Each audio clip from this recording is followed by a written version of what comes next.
This episode is sponsored by BetterHelp.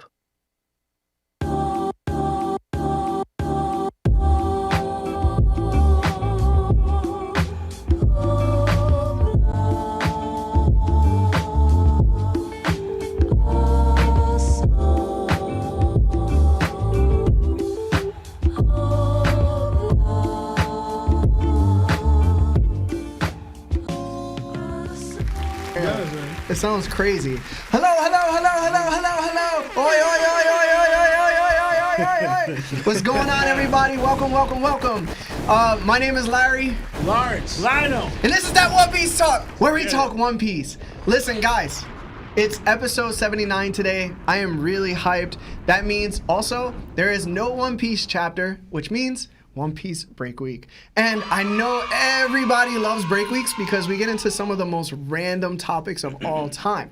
So I just personally want to say thank you to everybody that's currently here. Unfortunately, we do not have Sebastian. Sebastian is under the weather. He didn't do enough push-ups this morning. And he was just like, bro, I got to call it. So he's not going to be here for the show. But we got the twins. And they're so highly requested every damn episode, yo. Everything that we ever do, they're like, yo, where the twins at, yo? I'm tired of hearing Larry's L takes, bro. So we got the twins here, man. I think this is going to be a banger of a show. I do want to say, guys, please be a little patient because Sebastian does most of the super chat readings and such. So since Sebastian's not here, I'm just going to have to pay a little bit more attention to you guys while doing everything else. And it's going to be an amazing time either way. What else do I need to announce? My theory video on my personal YouTube, Ayo Larry, happens to be doing really well. I got 17,000 views in like a week from this first theory of mine. Amazing. But also, we don't have a small mini podcast tomorrow, and we have Sebastian's Davy Dark Tournament on Wednesday, and that's going to be really exciting. It's going to be at 6:30 p.m. Also, on TikTok, we're almost at 30,000 followers. Shout out to our audio-only listeners. To everybody that's in the YouTube chat, thank you so much as well. And if you want to buy some merch, we only have small, medium shirts. They're at thatonepiecetalk.com/merch if you want some. Yeah, man. I feel like I spoke so much just now. Holy. But anyway, thank you so much, guys, for being here. We did get a super chat from Joyboy Mark for $50. He says, bang, bang, hashtag buggy gang, bro. I don't understand, bro. I don't understand. Thank you so much, Joyboy Mark. Then we got one from James Hudson for $2. He says, the Lionel CGI looking dope today. I feel he's all right. Yeah, he does have feelings. Yeah, I'm joking. All right. So I don't think we're going to do too much today, guys. I think I have some questions that are made up. And then I think we're going to take some phone calls. Very much at the end of the episode. I'm probably thinking like the last 30 minutes just to get more than a couple instead of just 2 phone calls. All right. So for today, let's see the questions I've made up. Let's actually get into the actual Oda's message. Did you guys see Oda's message at all? I think I heard something about... Did you read it? No, I didn't hear about it. Yeah, go ahead. Did you read it? No. No? Okay, so I'm going to just read it. Yeah, go ahead. All right. So Oda sent out a message. I wanted to know what you guys thought about it. Oda says, to everyone attending Jump Festa, as well as everyone else tuning in, hello. This is the world-famous idol, Ichiro Uta. I'm kidding. Now then, this year, the Wano Country saga finally ended. And while the manga's been plenty busy, Film Red also became a massive box office hit, so it's been one mind-blowing year. All One Piece staff members were cheering of joy. Thank you for the super chat, Villain. Uta-chan's upcoming Red and White TV tour will be airing for the following days only as well, so I hope you can enjoy it. Also, the trading card game actually turned out to be pretty fun. Right before this, I asked my editors, give me the rare cards. But they told me that's a desire not even the likes of us can be granted access to. What the hell? This long story has already been going on for over 25 years, and recently I've noticed that more and more younger readers are getting into it, which makes me happy. I know I've been saying Final Saga this and Final Saga that, but it's not gonna end as quickly as I'm making it sound. So I'd recommend not stressing over it and just reading comfortably. Next year, the game that's been 6 years in development, One Piece Odyssey, will finally release. And the One Piece Hollywood live action is making progress. For now, we have the scenes, but if I'm being honest, the most worried person in the world that this will turn out good is me. LOL. But actually looks amazing. And finally, for the future of the One Piece manga, no way. That person and that person are going to be fighting? That's the type of story you can expect. If I were to give it a title, I'd call it a free-for-all battle royale. I hope no one dies. Please look forward to that One Piece, the One Piece series this following year, like always, Ichiro Oda. So, who wants to go first? Oh, he about to say something already. Yeah? Nah, this made me laugh that he said, I hope no one dies. You're the author. You're the writer. What do you mean you hope no one dies? You can write it any way you want. So he's pretty much saying that the show's not going to end in 5 years. It's going to take longer than that. I mean, that's what it seemed like. Listen, it's Oda. He's lied before. He's a troll. I don't say lie, but he trolls a lot. So he does a lot here. So he's working on a new game coming out, and I guess he wants to explore more with his films, with the One Piece movies, right? Mm-hmm. It seems like he wants to explore more with that. And I guess he's liking the fact that a lot of young ones are coming into One Piece. Mm-hmm. And I guess he wants to keep it going for them or whatever. But it kind of goes into what I told you before, what I thought Oda could do, Lionel. Yeah. But I don't know if I should bring it up now or not. Because it goes...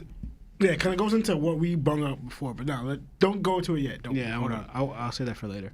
But okay. Yeah. Any other thoughts? No, I'm just hyped that because I just feel like if he was going to try to end it in 5 years, I feel like he would have been rushing it, and we saw probably a little bit of that with Wano. Mm-hmm. But if Oda's going to take it, be more relaxed, even though he said he is still worried, and maybe like not try to end in 5 years, maybe we're going to get more into the story where we're not going to seem that it's rushed, which will make One Piece better if it's not rushed. Oh, I got to end it in 5 years because I want to retire, you know? But because I think Oda too. He's best when he's enjoying what he's doing. Yeah. Not being stressed out, not being overworked, he's just enjoying what he's writing and enjoying what he's drawing, enjoying the storyline of One Piece himself. Because we're enjoying it, you created it. In a way, you should enjoy it as well for your readers. And you trying to rush it within 5 years, that it will show in your work, you know? And I don't want that to happen because that's going to take away from like what you've built up so far for all these years. Yeah. You know? But if you're taking your time with it, where you're going to relax on that and just kind of enjoy it with us, that to me we could be seeing maybe even more creative Oda in that aspect. So that could be interesting. Hopefully it goes well. Anything else? And that's the all-out war. Yeah. Yeah, he talked about an all-out war. Did you say war? Because he said war, and he said two things. He said all-out free-for-all. Free-for-all, Battle royale. Right. And he mentioned that there's no, like, I guess people we wouldn't expect to be fighting. Mm-hmm. I don't know if he meant by, like, dream matchups or whatever, but he kind of said that we're going to get that, you know? Mm-hmm. Or, like, we're going to see, people we expect to say, like, there's no way they're two about to fight. So that's exciting in itself. Because we do power scaling a lot, and we kind of do matchups that we kind of really get in One Piece. But Oda's saying that, no, he's going to give us, in a way, so to speak, what we want in this all-out battle for all, you know, free-for-all, where people where we may not seem to go against each other, you may get that in One Piece. And that's awesome because usually when you have two people are too strong, you don't really want to downplay the other, so you kind of have, like, an off-screen fight, like, kind of like Whitebeard and Roger. We saw a little bit of them clash, but then we didn't see any in the fight. We see these two powerhouses, one of the two strongest people in the show. But we don't really know how those fights ended or what took place in those fights, you know? But we just know that they're both strong and they're both legends. So it's like, how do you draw an ending to that fight? But Oda's saying that he may give us, obviously not necessarily them two, they're dead, but people who are alive now, matchups that we kind of wish to see in this all-out battle, you know? So that's something to look forward to. I hope Oda, like... I'm not trying to get too high expectations for it because you never know, but I'm just something to look forward to. All right. What about you, Lionel? What do you think about what Oda said? I thought it was pretty dope that with Oda, him saying that it's not gonna end as quickly as he thought it is, pretty much. Because again, we want One Piece to last a lot longer than 5 years or like ending too soon.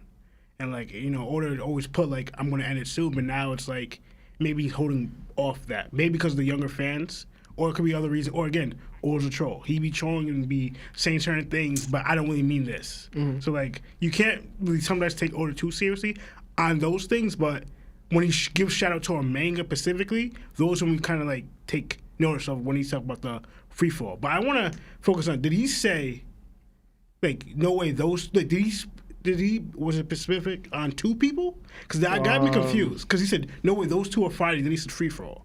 Now I'm getting confused because like I think he was just like he said that person and that person are going to be fighting. Yeah, so that's why it got me confused and interesting because like, he said that person.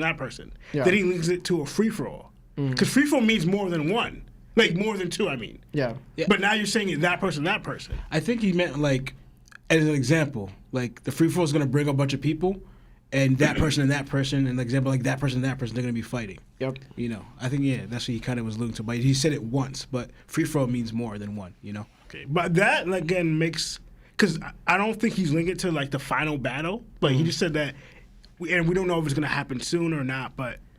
I'm sort of thinking, like, what's this, that person, this free-for-all battle? Like, that's interesting, you know? Because, like, he's not linking to, like, the end. He's thinking of might happen actually soon. Yeah. So I'm trying to think. Honestly, random. I'm thinking of Luffy and Dragon. Honestly, like imagine. Luffy's fighting his father. I definitely expected him to scrap. Like, Does anyone else? Yeah. Like I was thinking something like that. But again, I'm thinking of something crazy. Like the least expected battle probably going to see in One Piece. Like 2 people that you probably never thought going to interact and fight each other. Mm-hmm. We might think towards that. Like, all right, who are they? Like Vegapunk and who? Like Vegapunk. Like Vegapunk and Eam. Like we don't know. Like it could be like we don't know. But like it's just interesting that Oda said this and like a battle free fall and like again Oda's representing our appetite for this like Shanks this and new. Dragon. Even that too. That's like I never think that too. Shanks and Dragon. That's kind of weird. Like that's odd. No one probably put that 2 together. But honestly, I'm getting excited that Oda said that. Like and I'm looking forward to it. All right. So I want to know who not giving Oda his cards that he's asking for. Like, yo, bro, I made this. How did I not get cards, bro? Give me the blue eyes, white dragon. Like, give me that, bro. I made the shit. How did I not get cards, bro? That was probably the most upsetting thing I read. I was like, yo, what? But what else? I mean, I feel like the boom of One Piece happened because of like what COVID started, like everybody started picking up new things when they had to sit down and just relax. So I think within the 2 years, One Piece has like exponentially had a growth and people start to realize like how great it is since they have time to read it and now they're on board. So I would say that's probably why the younger audience caught up to One Piece a little bit more than usual. I'm not too excited about the game. Like that's been 6 years in development. Like I heard the story is made by him. But overall, I'd probably just watch the story on YouTube instead of playing it because I'm not really that type of guy. That is not pirating, by the way. You get it? Yeah. And then, yeah, of course. Now, for the future of the manga. So, you know me. I've always criticized Oda a little bit more than others, even though I do think he's, like, amazing. When he says Battle Royale, I love it, but I'm not confident he's not going to off-screen some things, right? Like, if you're going to make the battle the most important part of this ending, like the ending of One Piece, I need to see things fleshed out. I do not want to have what happened with Blackbeard and Boa. We're in the endgame, but the Blackbeard and Boa thing pissed me off, bro. Like, it took me to a level I was like, nah, bro. Like, this is... Why? Right? But I do like the fact that he said, listen, like, I know people have been stressed out about me giving you an expectation of when the manga's going to end. Just know, like, don't worry about it. Like, I'm still having fun. I'm still enjoying myself. I'm still writing. I'm still drawing. Mm-hmm. Like, it's going to be a little bit chill out. So, does he push it back? Yeah, of course. I think he pushes back. I think that Oda's at an age where he's accepting that this is his lifelong like treasure. Like this is his lifelong work, right? He's not gonna be able to do something as impactful after this, and it'll be really hard to live up to One Piece. So he's like, yo, why don't I just do this a little bit longer since I have the capabilities and also the energy to do so. And I just think that's amazing. So I think that us getting that clarification makes me feel more comfortable about even our talk show, right? Yeah. Like we've been saying for a little bit, like, yo, what's gonna happen like after One Piece is over? Like, what do we do after that? We got to think about something, right? Right. But at this point, it's like, nah, we can actually go for like another 4 or 5 years if we're really being serious, and that's a long time. Yeah. Right. That is. So, for the person, I do agree that he's not talking about 2 specific people, but if he was, it's Blackbeard and Shanks. But It could be. I think most people expect that. And another thing I didn't like, he said, "I hope no one dies." Oda, come on, bro. Yeah. That might. Nobody dies in your manga, bro. What are you talking But about, also, bro? that actually might imply that somebody actually might die. In this fight. Yeah. Bro, he's gonna kill off like Jozu, bro. Don't care. Yeah. I Don't wouldn't care. Kill off Marco, bro. That's real impactful for me. But bro. I was thinking about because he said Kill Kid. I would be happier, bro. I'm serious. Yo, people are attached to certain characters. Kill attachful characters, bro. Kid is more likely to go than anybody, in my opinion. I mean, people always think that Shanks might go. Like He go too. like that's Nah. Yeah, bro. I mean, take that's- Shank out, bro. Listen, bro. Let Luffy never be able to meet Shanks. Ever. Just take him out. Why? Yo, we need beef. I fully agree with Sebastian. Yo, we See, need all right. beef between Blackbeard and Luffy, like real beef. I want to bring up a thing because Sebastian really go to like the mentor figure always dies, right? Yeah. Doesn't Rayleigh fit more of the mentor than Shanks? Come on, bro. No. But hear me out. I get it, but like Luffy only knew him for like 6 months. Yeah, okay. You could argue that. You know but what I'm saying? But like Shanks was a pirate that Luffy saw as a kid that came and went, right? Rayleigh is the one legit that taught him hockey. He was Luffy in a way called him master or teacher, so to speak, right? And they were together for nothing for 6 months, and Rayleigh got him food, right? But able to reach his dream, Rayleigh supplied or helped him with the means to save his friends and achieve that. Shanks basically, I'm not trying to downplay Shanks' role in Luffy's life. That's not what I'm doing at all, right? But Shanks, right? He was there. He influenced him as a little kid and gave him the hat, right? That's just someone you looked up to. But mentor, I'm thinking at that aspect, the mentor figure. I believe Rayleigh fits that role more than Shanks. Lawrence, you really forgot one vital thing that people argue all the time about. Shanks really saved Luffy's life and sacrificed his favorite arm. Yeah, That really I know. That's what I'm saying. I'm not you downplaying. you didn't bring that up at all. I'm just saying. Yeah, I'm not downplaying. I'm not downplaying. What you want to call it? Shanks' role. Yes, he did do that, right? But you also too. Rayleigh had a part of that with Shaboti, right? He worked to the Shaboti. right? With the whole crew and then fighting an admiral for that. And they knew that Rayleigh should have been doing that because he didn't want to reveal where he was to the Marines, right? Rayleigh actively said that, So he put that risk on the line for the Straw Hats to fight for them, right? And they also, I think even Shaggy said, well, Rayleigh's not that nice to he's going to protect you guys to do that, but Rayleigh did it anyway, right? So I know what you guys said. I'm not, again, I can see where people say Shanks, but also I'm saying Rayleigh fits that role. I'm not saying I want Rayleigh to die either. I don't want Shanks or Rayleigh to die. But I'm saying that what I'm saying is to fit that role as mentor that someone died, where it would still be beef, it can be Rayleigh, is what I'm trying to say. The possibility of it being Rayleigh. Because also, too, Rayleigh even said that if they fought Blackbeard right now, he would most likely lose. What if? Because what I'm saying is, we get the goal that Blackbeard wants Boa's fruit. What if he goes? He's feeling more confident one time. Comes back, Rayleigh tries the fence, and Rayleigh loses to Blackbeard. I honestly, You don't think it's gonna be beef towards because also just the thing because also you guys are forgetting that Shanks is also a target of Luffy. Luffy says I plan to attack all of them. Rayleigh's not there. For that aspect, Rayleigh is more like someone that Luffy would protect than fight. Even as his master, he views Rayleigh this strong, but Rayleigh is someone that Luffy's not targeting to fight himself. Listen, right? bro. You get what I'm saying? I get what you're saying, Yeah. but at the end of the day, like, I'm tired of all these old generation dudes passing, bro. Like, times has passed, let them go, bro. We don't need them all to die. You know what would really start things off in the right way? Kill Kizaru somehow. Okay. I'm serious. No. Think about it. If an admiral died, how, what would the retaliation of the Marines be? Especially if they heard like a Yonko did it or like Buggy did it. You know what I'm saying? Like, what would the Marines do? How would the world government react to an admiral dying? And what better admiral than probably Kizaru, right? Like, why not? The dude has had no relevance as an OG admiral for mad long, but if they find out like he died on Egghead and like he was killed, bro, this might start the battle royale. It might start the declaration of war against pirates overall. Like, there's no more taking it easy. Like, we're coming after all of you now. But who would kill Kizaru? Luffy, what are you talking about? Luffy's not killing. Luffy don't be killing nobody. Yeah. Apparently, That's the one person that would kill. Apparently, he killed Kaido. So what are we talking about? He's killed people, bro. Yeah. We're gonna act like he didn't kill people? No, he hasn't killed anyone. Ever throughout the whole story? No, he has not killed anyone. Bruh. We don't even know if Kaido's dead. Are you serious? Bruh.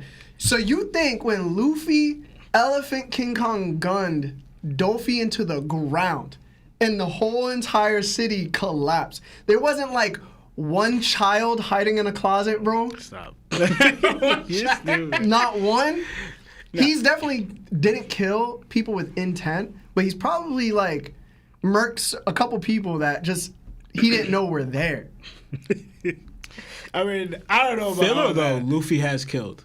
Yeah, y'all wildin', bro. Filler though, Luffy has killed. All right. If you said the only person I could see killing Kizaru would possibly be Dragon.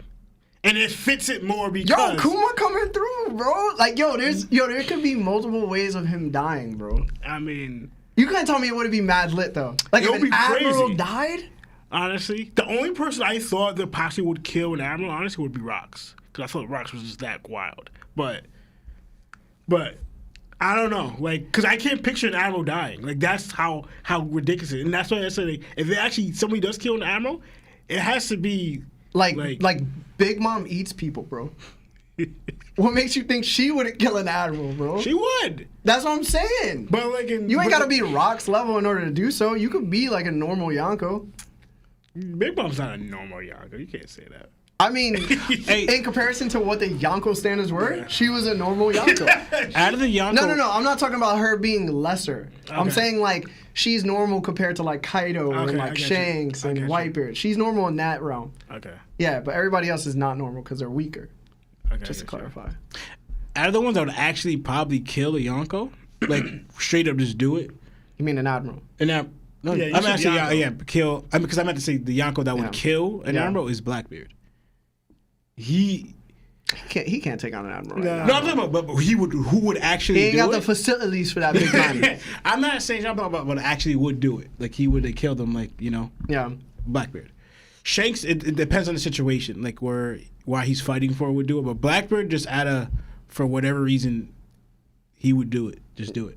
Yeah. Honestly, as crazy as it is, I think it'd be better writing if actually Dragon did it. Honestly, to me. I mean, just making Dragon do anything would be better writing, right? Like, it would be better writing, of course. All right, so we have some super chats. We got Villain D Juice with the $2. Thank you so much. He says, missed you guys this week. Hashtag TOPT on top. Thank you so much for that. Strahd with the $2 says, Larry, who are you talking to? Hashtag twins ain't real. And I thought it was Lido wasn't real, right? I'm real. I'm the original twin, all right? And then we got James Hudson with the $2. He says, hashtag Larry has bad takes. Hashtag Buggy Gang. What's up, Par? Also, we have Strahd with another $2. He says, Shabooty. And then we got Joyboy Mark with $20. He says, hey guys, I don't know if you talked about this, but with Kuma most likely heading to Egghead, do you think Dragon has a way to find or follow him and we get a personal meetup / reunion with Luffy, Dragon, and Vegapunk? Well, considering that he's always been shown on panel or in the anime as using wind, I wouldn't I wouldn't say it's not possible for him to just jump on a ship and just blow wind into the sails at extreme speeds, and he's just there in like 5 minutes. Yeah. But I would think there would be definitely a reunion. Yeah. But for some reason, I don't think Dragon and Luffy would meet. Yeah. Yeah, I think that they would like pass each other somehow. They wouldn't meet though. Like they'd be in the same area, but like somehow they just wouldn't meet. I feel like that's a very Oda thing.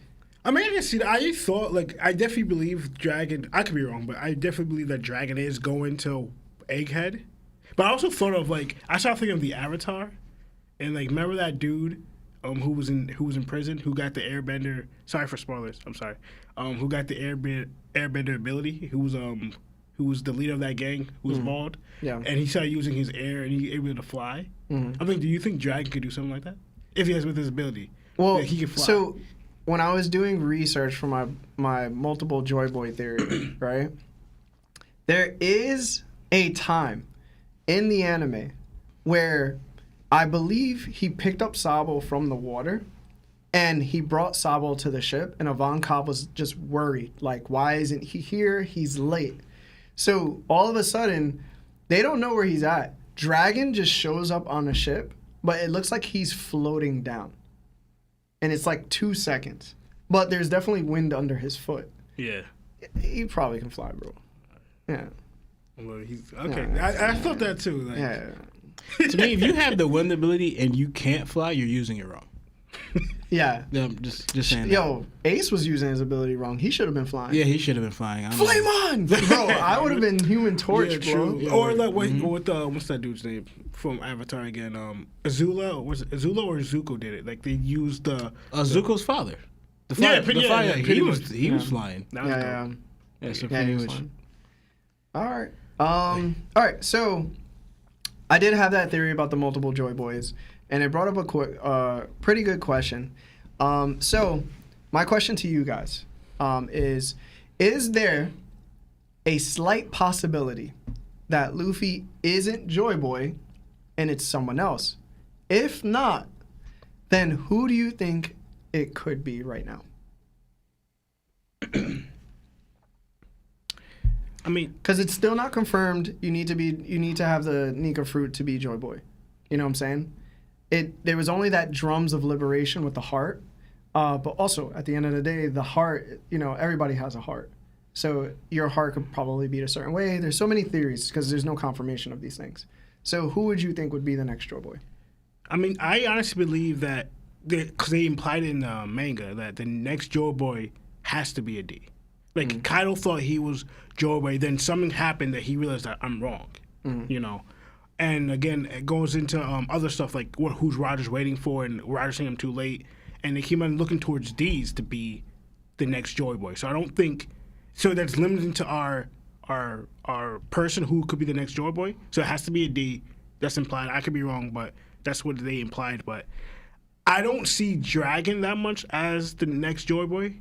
Because now, if Luffy's not it, then you're introducing a whole new D character, which I'm fine with. But like, it could be a little rocky because you introduce Law, which I honestly don't believe Law is the next Joy Boy. That'd be crazy if he was, but I don't. Because I also think like maybe Joy Boy has to have King Disposition too. I don't know, like Because it makes sense. because you have to meet certain criteria. So again, you have to. If Luffy's not in, that would be interesting because we all had the whole thing Ace being the next Joy Boy too, but. Again, to me, it has to be like a King Disposition user and a D. So again, that evolves into because I always wonder if we're gonna get more Ds appearing in the manga, and again, that'd be dope. Like when we see because Jaguar D Sao just came out of nowhere, and I don't think he's the next Joy Boy. So, All right. Who would you pick though? who would I pick? Yeah, that's the point of the question. If it's not Luffy, then who would you pick? We're gonna meet because Luffy fits that like it's between. I know, but it's just if there's a slight possibility, who would you think would be the Joy Boy after Luffy, or the Joy Boy that would be Luffy if not it's not Luffy? That's alive, right? Yeah, that's a lie. Then I would guess the only logical thought to me would probably be Dragon. Dragon? Yeah, because I think Dragon has King Disposition, and he's the only D left that fits besides Luffy. Okay. What about you, Law? So we're going with a scenario that I guess is because again Luffy fits the criteria, but they're choosing someone like Lionel brought up interesting candidates: Dragon, Law, because most likely going to fit the D category. Because I believe the Joy Boy is going to be D. Because even though it hasn't been revealed yet, I think Joy Boy was a D himself. Right? I think he was part of that D clan. But so I'm trying to think of like the Nika. I don't know how that plays into it with Joy Boy, but I'm thinking Joy Boy. So if it involves in the name, do you have to be in a way like a joyous person, right? Are you bringing joy to people? Do you have to fit that? Because like in a way, Luffy. That's what I say. Luffy kind of fits that, right? So you have to be kind of like happy in a way. That's just like, can I say that for Law? Even though he could be say he was a candidate, but if he's maybe missing two things, he's not a Conqueror's user or known Conqueror's user yet. And also, he seems to be like more of a serious person than a person that brings liberation, like joy to other people, right? But then also Dragon, where he seems more serious, very intense. But thank you, he fits the criteria of liberating people because that's basically his life's kind of like purpose right now. He's been doing that before Luffy. Like he's been liberating people, liberating kingdoms, fighting against the ones who legit oppose the ancient kingdom, who we suspect to be part or have to do with the D clan and their ideas, right? Dragon is really fighting them and liberating people at the same time. So Dragon actually fits a good candidate. But again, going with the liberation. So then I go into like in a way, Blackbeard. I thought of that too. But I'm like, Because that'd be crazy. It's weird to say even to consider Blackbeard because he is a D, but also too he seems, even though he's the opposite of Luffy, he also seems to be like kind of like always laughing and kind of like a joyous person, but in his own right. Not in a way of liberating other people for good, but he's liberating other people in other ways, kind of, right?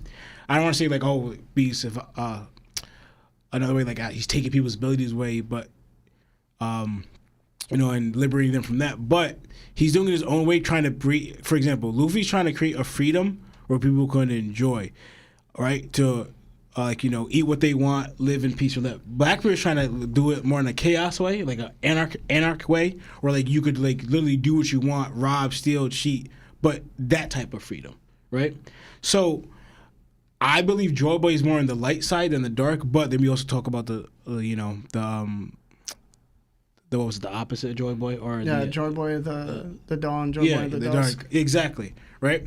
So, but the one to fit that category, like Blackbeard is similar to that way, but like his idea of what he wants for freedom, for I guess, like you said, for example, the Paradise Island, right? Yeah. That shows what he kind of wants the world to be like, right? Different from how Luffy wants the world to be like. He wants everyone to be free and more in a good way, where they're free to be happy. But Blackbeard's more like his freedom is like a pirate paradise, as in his idea of pirate. Yeah. And his idea of pirate is way different from what Luffy's idea. So like that aspect, if you kind of balance it, it's similar to Luffy's, but the exact opposite of Luffy, right? But he's a D. He's a joyous person now, right? And a freedom. But I don't think is he a conqueror? I don't see Blackbeard fully as a conqueror yet, and I feel like that's important to the Joy Boy case. But fitting the criteria, Blackbeard it's between them three. Like I said, Dragon, because there's no really other D's. I only also thought the only one, and if that's pure on theory, what other people thought, Shanks, but I don't think Shanks is a D at all. But to me, if we're not outside of the D clan, I would choose Shanks or Salvo for potential. And I don't think it's Momo because he's supposed to assist Joy Boy. So like because Momo could be a good candidate. He has the voice of all things as well, and I think that's probably part of it. But I think he's assisting the Joy Boy, so that's why I would rule him out. Yeah, I don't add him in there. But besides from the D clan, I would probably choose Shanks or Salvo to be the potential, right? But if I have to choose one, right? Can I choose one inside and outside the D clan, or just choose one overall? Just one overall. Just one overall. Lawrence took mad long just to be like, yo, just choose one. Since you chose Dragon, I'm gonna go Blackbeard. Blackbeard? Yeah. All right. Blackbeard or Momonosuke? I think that Blackbeard is the Joy Boy of the Dusk or the Night, just because I believe there is a cyclical nature of Joy Boys. and there's multiple Joy Boy candidates, and there's one of the dusk of the night, and there's one of the day, or the dawn, and they fight. And I think that Ace was a candidate for the Joy Boy of the dawn, but he lost out to the Joy Boy of the dusk. And when that immediately took him out, put Blackbeard above. So I think there are different people that could take that spot, and I think Momonosuke is probably the closest we have.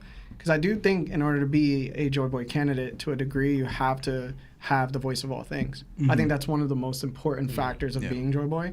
And I think that, everything that Momonosuke has done, he's, every Joy Boy seems to make a promise. If we go off of the previous Joy Boy that we know of 800 years ago, like he promised to take the Fishman Island, the Fishman out of Fishman Island, but he failed. And then what happened? Basically, the Joy Boy of the dusk or the night won that era. So if it's to be the Joy Boy of the dawn now, because, when it's daytime, it goes to nighttime, and then nighttime goes to daytime again, right? Yeah. It might seem a little repetitive, but it does seem a little bit interesting, even though you know the outcome. So I think that Momonosuke fits that because he's made a promise to his mom. He fulfilled it. Then he is born at the same time as Poseidon, right? And also he has the voice of all things. And he also needs to change the world. Because somebody that's of Joy Boy's nature needs to change the world. So what is one thing he hasn't done yet? It's change the world. But how could he if he opens Wano's borders? Pluton goes out into the world. Nothing's the same. Wano's not the same. But the world is going to change overall. So I'm thinking to myself, like, Luffy may seem like the Joy Boy of the Dawn. And he will somehow bring some change. But necessarily, I think that Momonosuke would actually probably be the Joy Boy if he's not.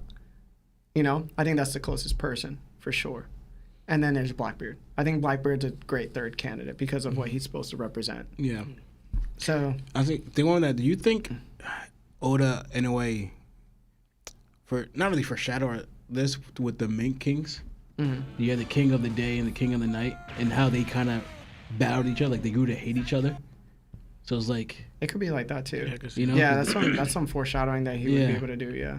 I just thought about it right now when you were saying that, like they're kind of like battling each other because they grew to hate each other, and one was the King of the Day and one was King of the Night. In a way, you could think of Joy Boys are kind of like they're trying to rule as king because basically whoever's in charge kind of like shapes the entire world of the aspect. Yeah. Whoever takes control.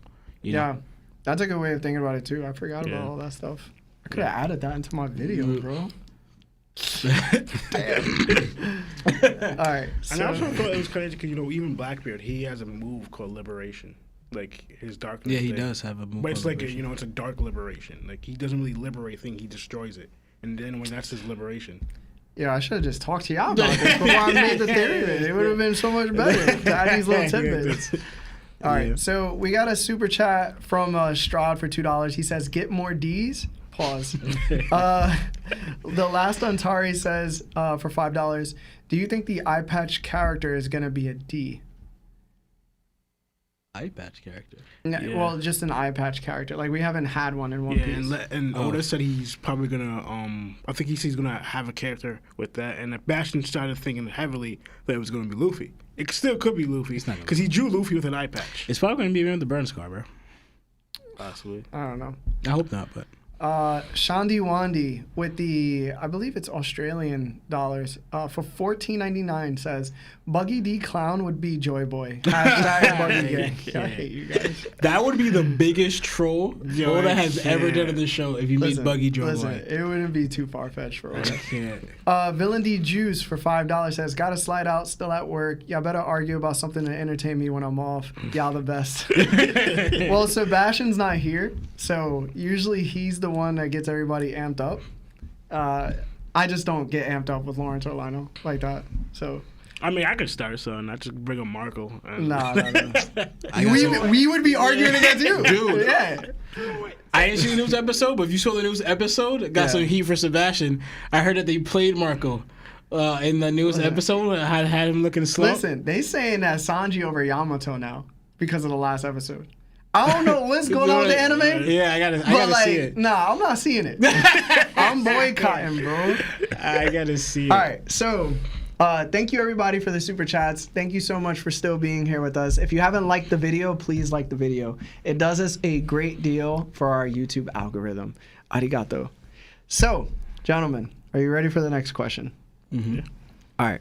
Going with Lionel first, because Lawrence went first last time. Oh, yeah. Choose a devil fruit you would want. And me and Lawrence get to tell you what side effects you will have. What? Yeah. What do you mean side effects? The devil fruit comes with side effects. Yeah, we get to pick your side effects. So you choose your devil fruit, and we'll determine what kind of side effects you will You have. think I make up a devil fruit? No, you could just choose a devil fruit, like any devil fruit that you would want. You already know who he's gonna choose, bro. Do your thing, bro. No, I don't know. I never really cared for devil fruits that I wanted that power. Like, I'm dead serious. I want to try to think of it, but I never really cared for having devil fruit powers. So which one comes to your mind from the get that you would want? I mean, obviously people pick all Luffy's, but I don't know if I want Luffy's. That's but, what I thought he was gonna pick. honestly, if Dragon's ability is wind, I actually might pick wind. Yeah, you'd pick wind. Maybe. For now, I'm picking wind. All right, but like you're a wind Logia, because I'm pretty sure we're all thinking he's gonna be like a wind Logia. That's ridiculous. Yeah, that's I didn't. Yeah, I didn't think. Well, it's an element. That is true, but so is Blackbeard's not an element. Is Darkness? No, it's an element. It's just that his is different. He's a different type of Logia. In Darkness, Blackbird is a Logia. Just his I goes know, in but- reverse. Yeah, that would be like, yo, is Kizaru a Logia? Like, yeah, he's a true, that's Logia. true. Yeah, so he's. I never thought of Dragon being a Logia. Me neither. Wait, what? Why not? Everything that's an element is a Logia. That is true, but but it didn't register in It my doesn't. head. It's gonna be Yeah, wind. no, because I had to think. Because I thought maybe weather also might be his ability. But if it is wind, and he's a wind Logia, Yeah. that changes things. All right. So, I mean, it's the same as fire and everything. It's not. Because the thing is like a wind body. That's crazy. Because it's like that's like a smoker, but like an upgraded smoker. Because Listen, smoker be listen, trash. listen. Is what his ability. yeah, I was gonna say, don't compare him to Smoker. That is disrespectful, bro. Nah, I meant like a change it. better Yeah. version of Now I'm gonna smoker. change it. Are you gonna change it? All right. Yeah, I want to have Kaidos. Kaidos? Yeah, because you have wind, lightning, fire. You can do all that. And Okay. your All right. endurability strong. Yeah, I'll probably All right. pick Kaidos. For me, your side effect will be every time you transformed or like you anytime you did some type of transformation, you would moan mad loud. What?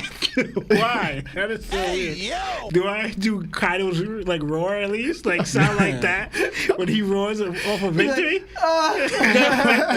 Every time you transform, I bro. can't. Hybrid, dragon form, any of that. I can't with you, bro. What would you pick up for his side effect? You remember Kaido when he was drinking, he got the flirtatious.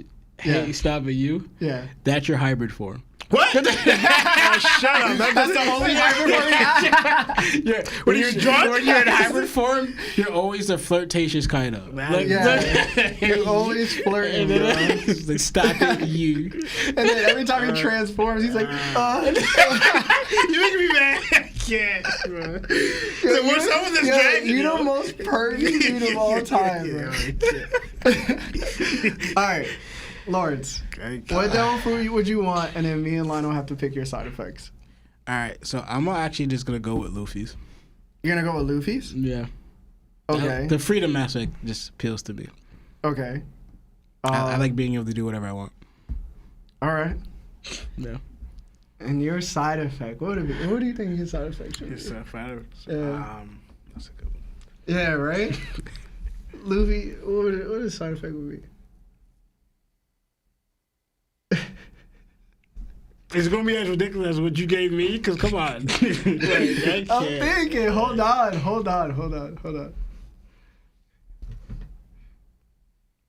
I don't know for this one. How'd you come up with mine so easily? I don't know. It's easy. I'm trying to think of something embarrassing for Lawrence.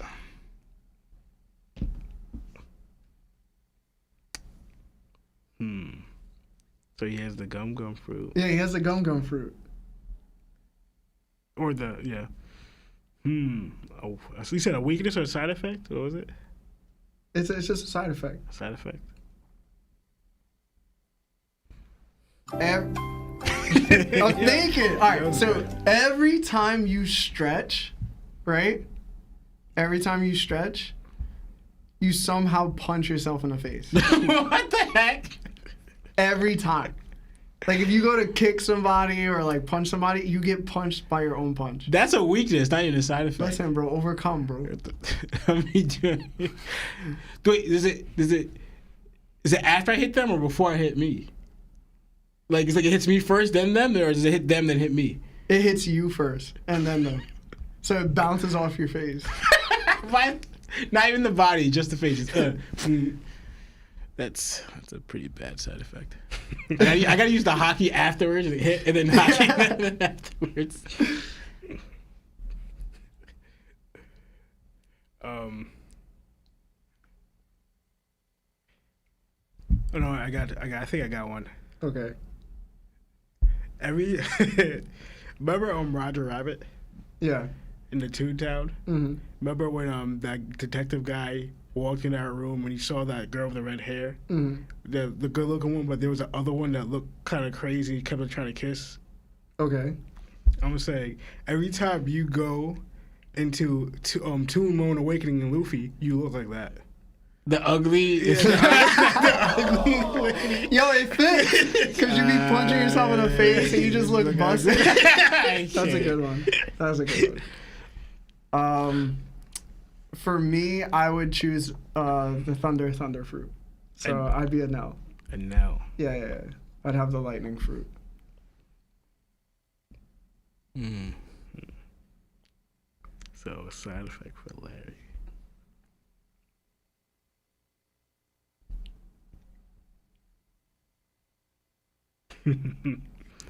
Why are you laughing for, bro? I'm trying to think of a good one. You on to something, Lawrence? I'm trying to think.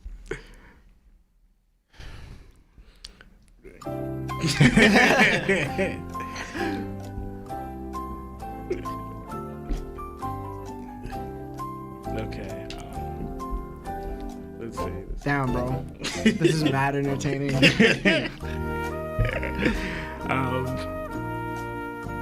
like, I'm trying to think. Every time you use your ability. Yeah.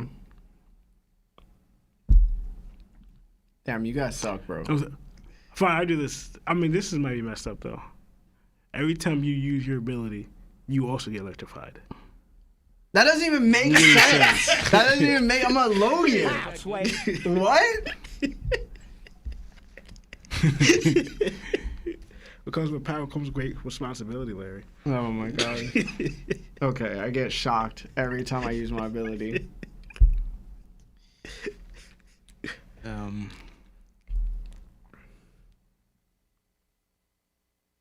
Yo, Lawrence, you had mad time. Like, Jesus.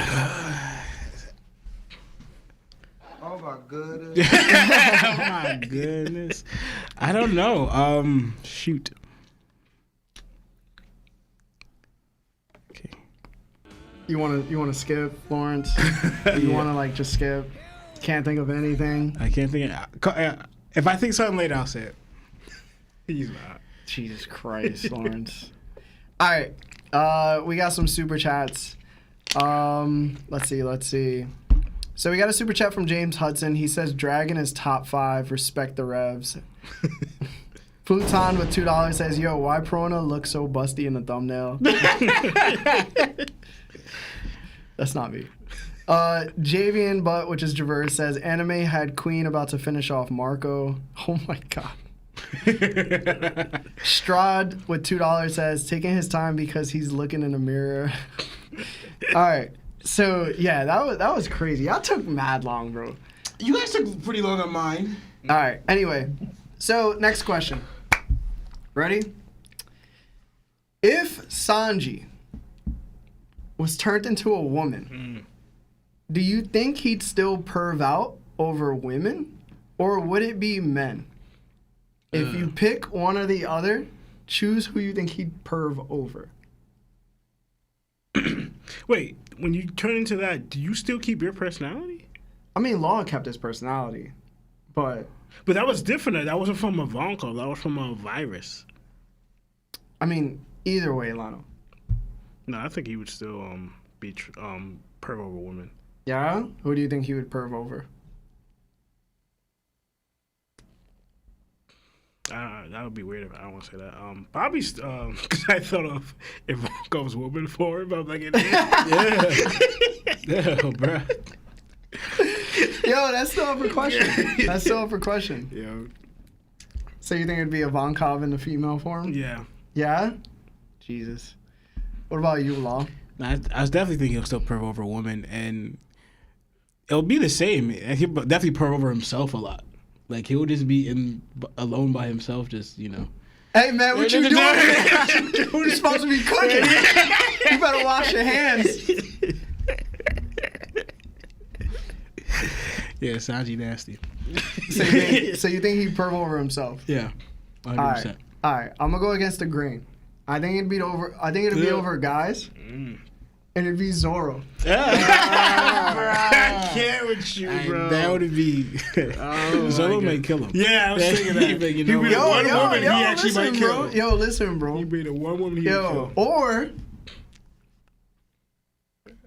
can I get to them yams? Sweet yams. Yo, bro, you can't tell me Nope. that wouldn't work out. Nope. All right, bro. No. Nah, It wouldn't. Yeah, I can't, bruh. Zoro right. rather die, bro. Yeah. All right. A more serious question, because these guys can't handle hypothetical questions. Bro. All right. All right, I got one for your now thing. What? So every time to use your Logi ability, you have to rub, like, you know, the friction. You have to, rub your feet. Like, hold on, let me You know, charge you know what you should have said? It's not even with my feet. It's with my fingers. I gotta do it with my fingers. Hold on. Zap. All right. So, this has been a question that has been circulating within the Discord, but also within the community. And I think it's fair to say, because I think even Oda has taken some jabs at it too. Is Jinbei a better wing of the future Pirate King than Sanji? No. Explain Jimmy why. just got here. I'm sorry. I'll wait. I mean, I do understand why people could think Jinbei, because, like, for instance, Jinbei, when we see him pre-time skip, like, how much he was willing to sacrifice his life for Luffy already. Like, he just met the dude, and he even told Ace, I'm not that type of person. Yeah. You know, to do that for Luffy. Then out of nowhere, he threw that all out the window, like, I'm willing to sacrifice my body to save Luffy. Like, you know, against Akainu or whatever. And he also helped Luffy get back to, like, you know, to his Nakama when Luffy thought he lost everything because he lost Ace.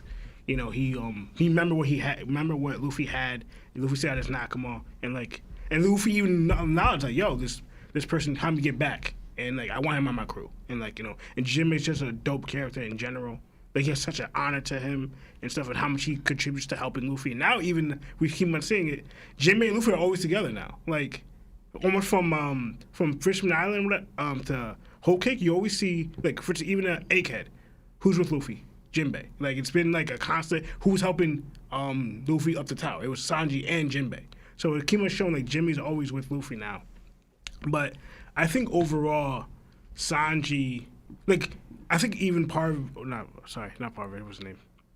I forgot his name. Morge. Mm-hmm. Linked that pretty much, and it kind of goes into Luffy and like Sanji already. Like, they both might have a similar dream, like that Raftel and All Blue might be in the same type of thing. They have that connection. And they also, I was thinking of pretty much, like, overall their chemistry with each other. Like, when we see Luffy together, like, it's different with Luffy and Zolo together. Like, that's my boy, that's my best friend. But, like, when it's Sanji and Luffy together, it's as a weird connection chemistry that we don't really see. Like, when you see Usopp and Luffy, it's, like, more of a kiddish type of thing. You know, but when you see Sanji and Luffy, it's more of a like an open, like, deep relationship between his friend and Luffy. Like, they connect and like bond with each other so much, and like and also like even like in what even Sanji did for Luffy multiple times. Like, you know, so I was thinking like overall like Sanji as a character and Sanji's development with Luffy overall, I think.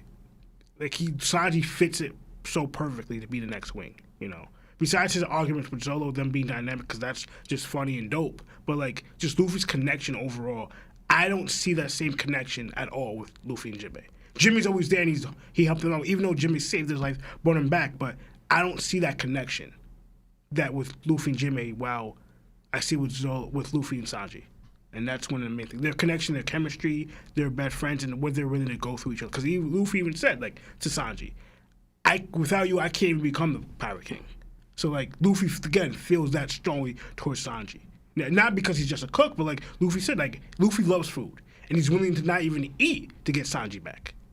So it just sort of shows, again, Sanji fits perfectly for the wing. And, like, Luffy acknowledges that. Because, again, without Sanji, he can't even become Pirate King. So, like, and again, I'm not saying he won't say it to any other crew, but, like, again, it goes to the connection and chemistry and the deep, like, relationship that Sanji and Luffy already have with each other. All right.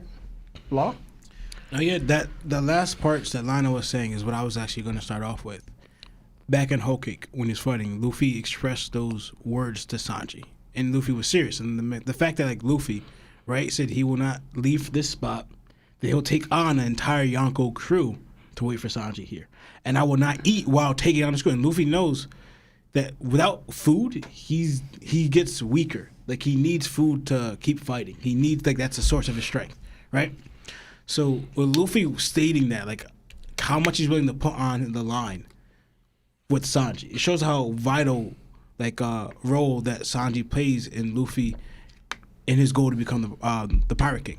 Like, he recognizes Sanji's value, his strength, his also what Sanji puts on for the team. Since remember, like, the whole Mr. Prince and everything, how Sanji work on the front lines, but also behind the scenes, because Sanji's also smart. He's clever. He knows how things work. He knows how to move where the crew's in a situation. All right, how to get them out of it. That's why, like, one of the reasons why Sebastian started to like Sanji, because the whole the secret agent aspect, the Mr. Prince, is because while the crew's kind of like in a situation, Sanji will be like the clutch to get them out of it, right? So you think about what a wing is. I guess for this actor, I guess we're talking about the two wings to help Luffy fly to become the Pirate King. Mm-hmm. It's the wing that was from the state of the show. We saw it was Zoro and Sanji, right? Jinbei's a plus, right, to help him get there. But the two original wings, why would that change, right? Sanji hasn't changed in what he's been doing for the crew. In fact, he's probably becoming more and more valuable to the crew. More valuable to Luffy, in which we saw later. That's what I'm going to add on why Luffy said that to Sanji, right?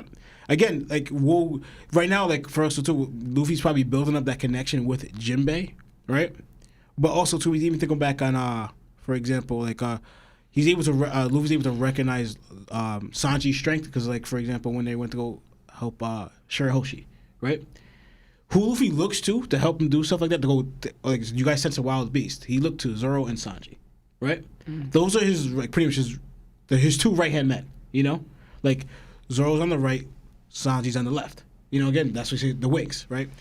Jinbei, he's like, yeah, he's going to be added to that, but he's not replacing the original. Because we all know that Zoro's not going anywhere. Why would Sanji? Sanji's been on for the team since day one. Yes, he has those niggas, but also what Sanji's willing to sacrifice, not only for Luffy, for the team. We saw going back on Skype when he was about to take that Kamehameha wave blast from freaking the Knell of Lightning, right? When he kicked Usopp out the way, right? For that. Sanji shows that same resilience, not only for Luffy, but for the entire crew. That he's willing to self-sacrifice his life for that, for his crew. So he's not only just the wing for Luffy, he's also the wing for the crew because he's there for them. He's there to build them up. When Usopp was feeling down about that one thing, Sanji was the one that encouraged him, no, you are a valuable member of the crew. Like, so there's the point that Sanji helps the crew stay together, you know? So it's like not say to knock Sanji in that aspect to say that he's not the wing. No, he's an important role where Luffy even recognizes. Even like Luffy may seem like people say, oh, he's dumb, he doesn't understand things. No, Luffy sees Sanji's value, right? To that point where, like, how important that he even viewed it. Because to me, I thought that was crazy, Luffy, to say that I can't become Pirate King without you. It's like, what? Like, but that's how strongly Luffy says, I need my crew to succeed. And that goes even back to, for example, back at the beginning of the show when he fought Arlong. Luffy said something similar lines, but to Arlong, he goes, he says, I can't do this. I can't cook. I can't fight with swords. I can't even lie, right? So that every person that Luffy chose on his crew, and yes, you could say that the topper ones, Zoro and Sanji play a more of an important role because they're stronger, right? So they add more to it in a way. But Luffy recognized that each person that he recruited on his crew, he needs to achieve his goal. He cannot do it without them. And Sanji has been there like such a great support to the team that it is vital that he's in that position he is now. As the wing. All right. I'm going to just straight out say, I don't care about anything y'all said, bro. Because all y'all was doing was listing pre-time skip Sanji feats. And even though Sanji was definitely clutch in Skypiea, he was definitely clutch in Alabasta, he was clutch in moments he needed to be clutch for the crew, and they succeeded and got to where they got because of him doing those things. But post-time skip? Hell no. Hell no. There's no way you... All right, so, for example, you're talking about the relationship that Sanji and Luffy has and how somehow their dreams correlate to each other where they are allowed to share an even deeper connection to where Luffy feels he cannot be Pirate King without Sanji. Bro,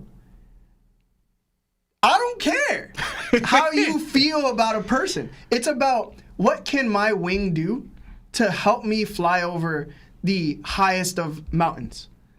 And post-time skip, and even during the Summit War, which was pre-time skip, Jinbei has always performed and did his own thing. Protected him from Akainu. He took a punch to the chest from Akainu for Luffy. So he basically saved Luffy in a way that's crazy. And you know what is even crazier? Luffy could have ended up like Gecko Moria. His whole crew got demolished, got sent somewhere else. He basically gave up.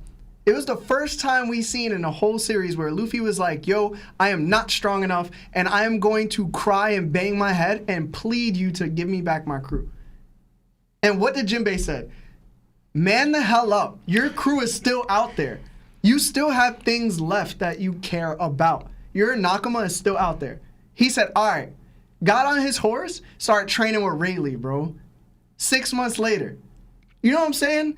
Then, I don't even want to mention the Sanji leaving the crew aspect. Because you know who would have never done that? Jinbei. Because when you look at Jinbei and Sanji kind of had the same role to play. They had the same stakes. Jinbei, if he left Big Mom's crew in order to join Luffy's crew, she would have annihilated Fishman Island. She even said she was going to. Sanji had to marry Puddin'. If not, they were going to basically murder Zeph. And then what did Jinbei do? Looked at Yonko into her soul, bro. Said, not today, Satan. And literally was like, I'm joining Luffy and I'm going to fight Big Mom so you guys can get away. And what did Sanji do? He cried in the ring because he made the poorest choice and forced his captain and hit his captain to make moves because he couldn't make his own. And he's been a complete hindrance to the crew ever since, right? He's been a complete hindrance since Fishman Island when he had his nosebleed, right? Comedic purposes or whatever, it still affected him to the point he almost died. I think when you look at it, Jinbei is so much more qualified than Sanji has ever been post-time skip. But pre-time skip, I think they fill out the same role. I think they're both equal because they've done equal things so far. And I just don't see how Sanji is the wing right now. I would say that Jinbei is. You realize that Sanji literally saved Luffy's life right after he fought Katatari. If Sanji didn't pull up and save Luffy's life when they said that blasphemous thing that even Roger couldn't even survive that, which is total foolishness, that Luffy would have died right then and there. Yo. Sanji came and saved Luffy's life. Okay, so why were they in that position anyway? No, but the thing is, no. You know what I'm saying? The thing is because Luffy couldn't leave Sanji. Like, for instance, Luffy asked Jinbei to join the crew, right? Jinbei said, nah, I can't because there's certain things I need to take care of. The same like you sprung out. Jinbei had a similar role, but he said, for now, I can't join your crew because there's certain things I got to settle out with. Sanji said, yo. And what were those things? I actually don't remember. Yeah, it was going to Big Mom and saying, yo, I cannot do this. Like, I'm not going to be in your crew no more. And then he had to go and basically talk to his fellow fishermen and be like, yo, I'm going to leave Big Mom and I'm going to join the Straw Hats. And he wanted to make sure it was okay with them first. He needed their approval because it's his people. But anyway, bro, they need to go to Big Mom regardless. Because for them, and this actually worked out again in their favor because what was there that they got? Listen, they got Sanji back. Don't merge the two goals. Hold on. And they got a road pony gift. If they never went to Big Mom's territory, they never would have got that road pony gift, and Luffy would become less closer. That's not becoming, true. That's not true. Did they know prior that Big Mom had the poneglyph info? Yeah, they did. Okay, so the fact that Sanji had to go there by himself because he felt he needed to doesn't make it that it's okay for what he did.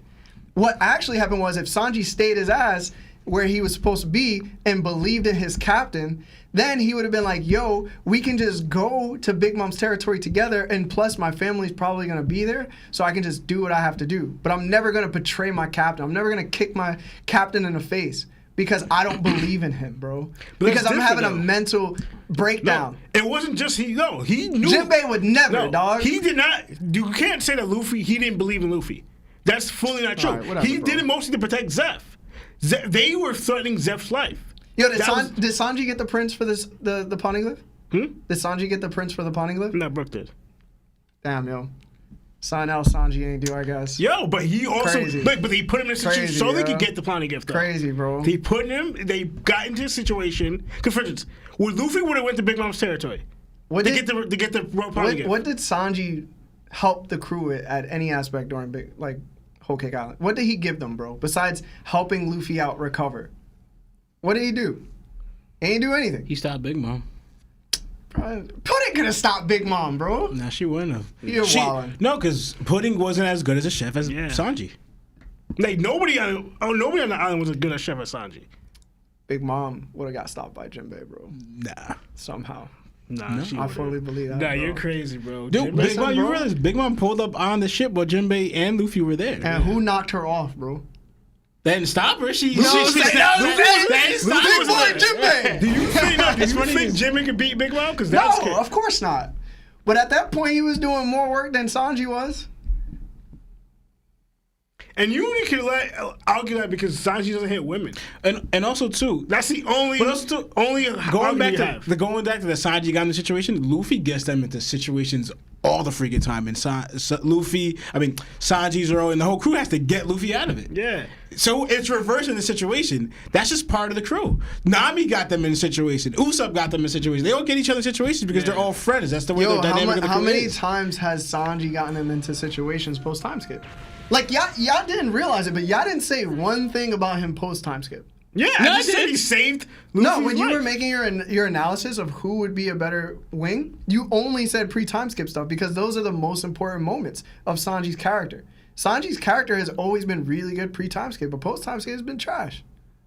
He might do a couple things that are good, but are they overcoming what Jinbei has done? No, remember, absolutely not. Sanji led the crew away from Big Mom to the Mink Island. Yeah. Because dude, remember, they worked at a team while they're being attacked, right? They're working with Law.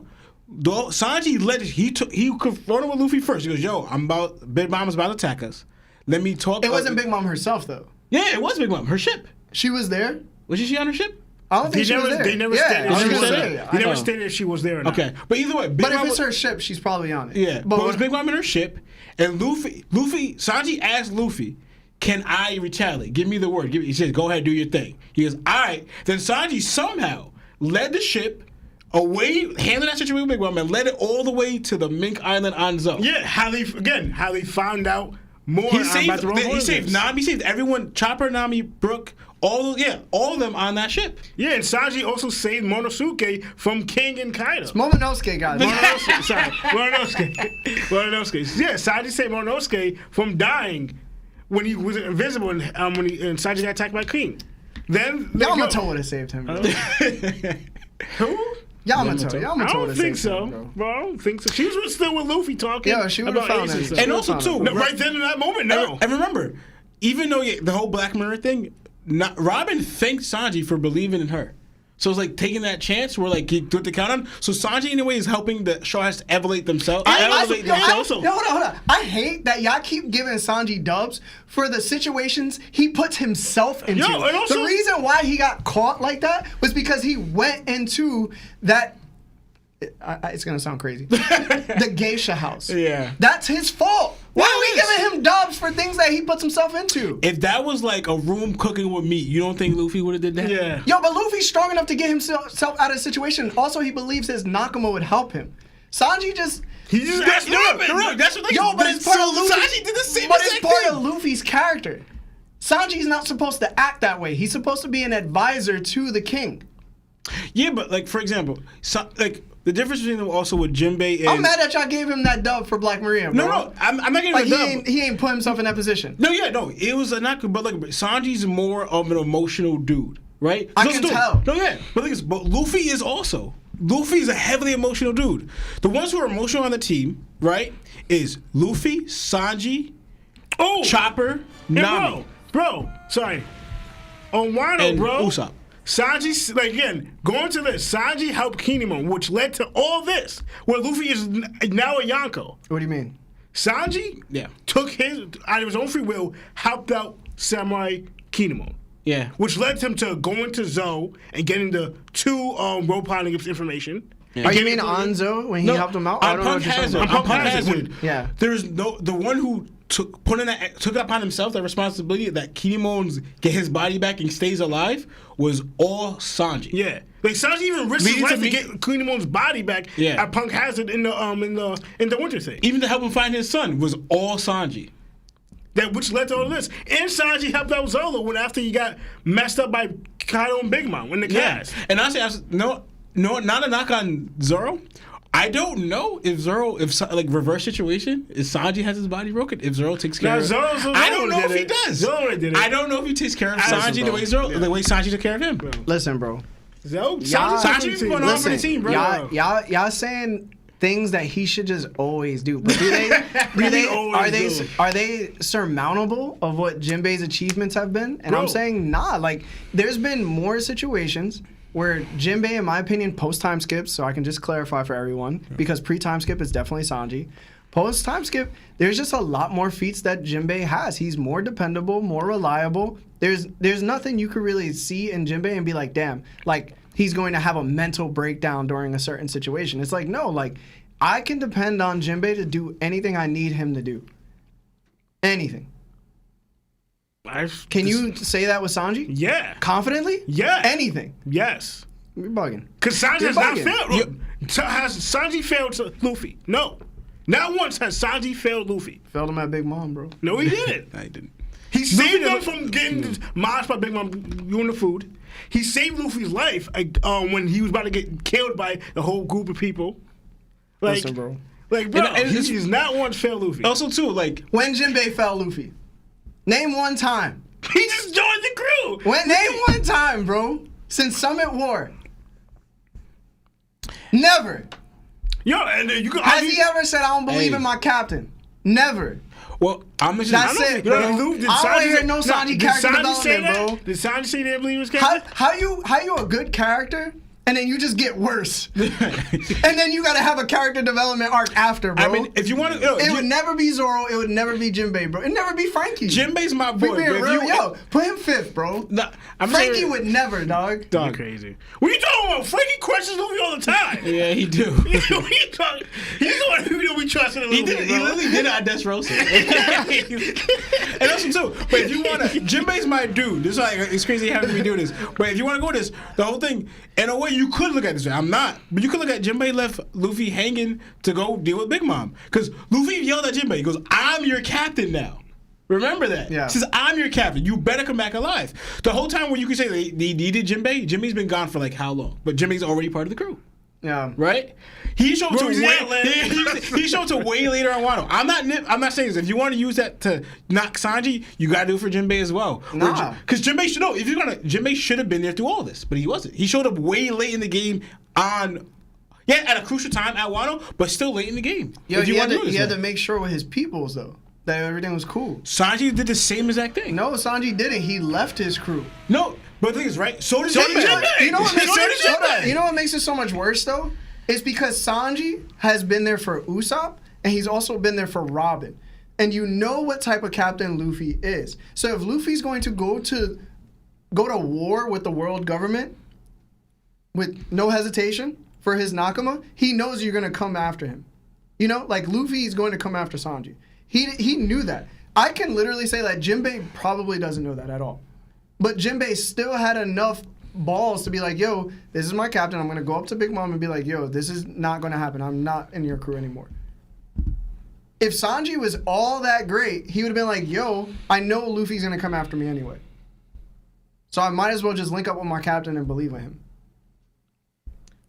But also too, you Like, do we not account for that? But also remember the situation though.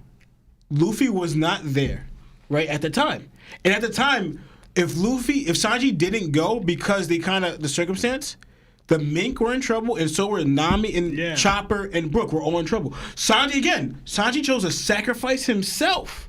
If you want to call that he knew that Luffy was going to go, he chose to sacrifice himself instead of trying to fight while getting them hurt. Yo, y'all getting on Jinbei. Jinbei didn't go to Fishman Island and be like, yo, this is going to cause drastic measures that I'm going to leave Big Mom's crew. Yo, but again, y'all forgetting that. Like, he actually was out here trying to, like, protect his homeland. He was like, yo, I'm taking a risk, but is that cool with y'all? If not, then I won't do it. No, but the thing is, it would have been different if Luffy was there, because then he could have worked out with Luffy. Yeah, but since Luffy wasn't there, Sanji had to make an executive call. Yeah, he was like, all right, the crew's in danger. So that's why he told them, I'm gonna leave this note for Luffy. Remember, he left it for Luffy, let Luffy know what was going on. But in the meantime, to protect the crew, I gotta sacrifice myself. I'm soft. No. How's him protecting the crew soft? Bro, he knows that Luffy was gonna go after him, bro. No, but the thing is, what did Sanji say in the note? Did he say goodbye forever? No, Sanji said, I gotta find out what this chick wants. I'll be back. That's true. Sanji, his whole intention was coming back. Until he should have came back after he heard what was going on, bro. No, he only didn't come back because he found it. That's remember. And Whole Cake is the reason why he found out. If you don't stay, we're killing Zeph. That's when he found out. He didn't find out that. All y'all telling me, he found out there. All y'all telling me is that Sanji don't got Conqueror's hockey, bro. That's it. Anyway, Marv, let's go to the sponsorship. Let's get it over with. This episode is sponsored by BetterHelp. Have you been struggling lately? Maybe you're having trouble sleeping, difficulty with a relationship, or just struggling from low self-esteem. Listen, I've been there. We've been there. If so, then today's BetterHelp wants to help you. BetterHelp offers licensed therapists who are trained to listen and help you. Talk to your therapist in a private, online environment at your own convenience. There is a broad range of expertise in BetterHelp's 20,000 plus therapist network that gives you access to help that may not be available in your area. You just fill out a questionnaire, simple as that, to help assess your specific needs. And then you get matched with the therapist in under 48 hours. Then you schedule a secure video and phone sessions. Plus, you can exchange unlimited messages and everything you share is completely confidential. I happened to sign up at one point regarding my confidence issues. Next thing you know, my confidence issues are not issues anymore. I'm doing pretty well in that area. You can request a new therapist at no additional charge anytime. Join the 2 million plus people who have taken charge of their mental health with an experienced BetterHelp therapist. Special offer goes out to all that One Piece Talk listeners. You get 10% off your first month at betterhelp.com/TOPT. That's BetterHelp, HELP.com/TOPT. Thanks again to BetterHelp for sponsoring this episode. Marv, let's do calls. Fuck it. Why not? 40 minutes of calls? I got questions, but I think calls are pretty cool. Yeah, everybody call in if you want, guys. I was capping a little bit, I'm not gonna lie. Just saying, bro. I was capping. I wonder how Sebastian would have felt like you coming at Sanji like this. He probably yelling at Shay. That. For no reason. Shay cooking up something. Yo, because she could cook. She cooking up something real good. And he's like, Shay, what the... Wrong spoon. We For tried no to defend your reason. boy, Sebastian. We defended him. I don't know how good though. I don't know. That's what someone wanted, like you said, to keep maintaining. Wanted a heated debate. That would have been the heated debate right there. Hey, what's going on? This is Larry from that One Piece Talk. Who are you and how are you? Yo, it's Gabriel Montoya. Hey, what's up, what's up, Gabe? man? How are you, What's bro? What up? Good, yourself. All right. What's going on, man? What's your question? Okay, my question is, what do you think of Paramecia and a Logia awakening would be? Like in combination, or like separately? I mean, individual. I don't think we've seen a Paramecia. Have we seen a Paramecia awakening? Yeah. Yes. Yeah, we got two. We got Katakuri and Doflamingo. Okay, and do we have a Logia? Well, we've never seen one, but my headcanon so far is that we've seen a Nell awaken at the end of Skypiea when he turned into like his huge Logia form.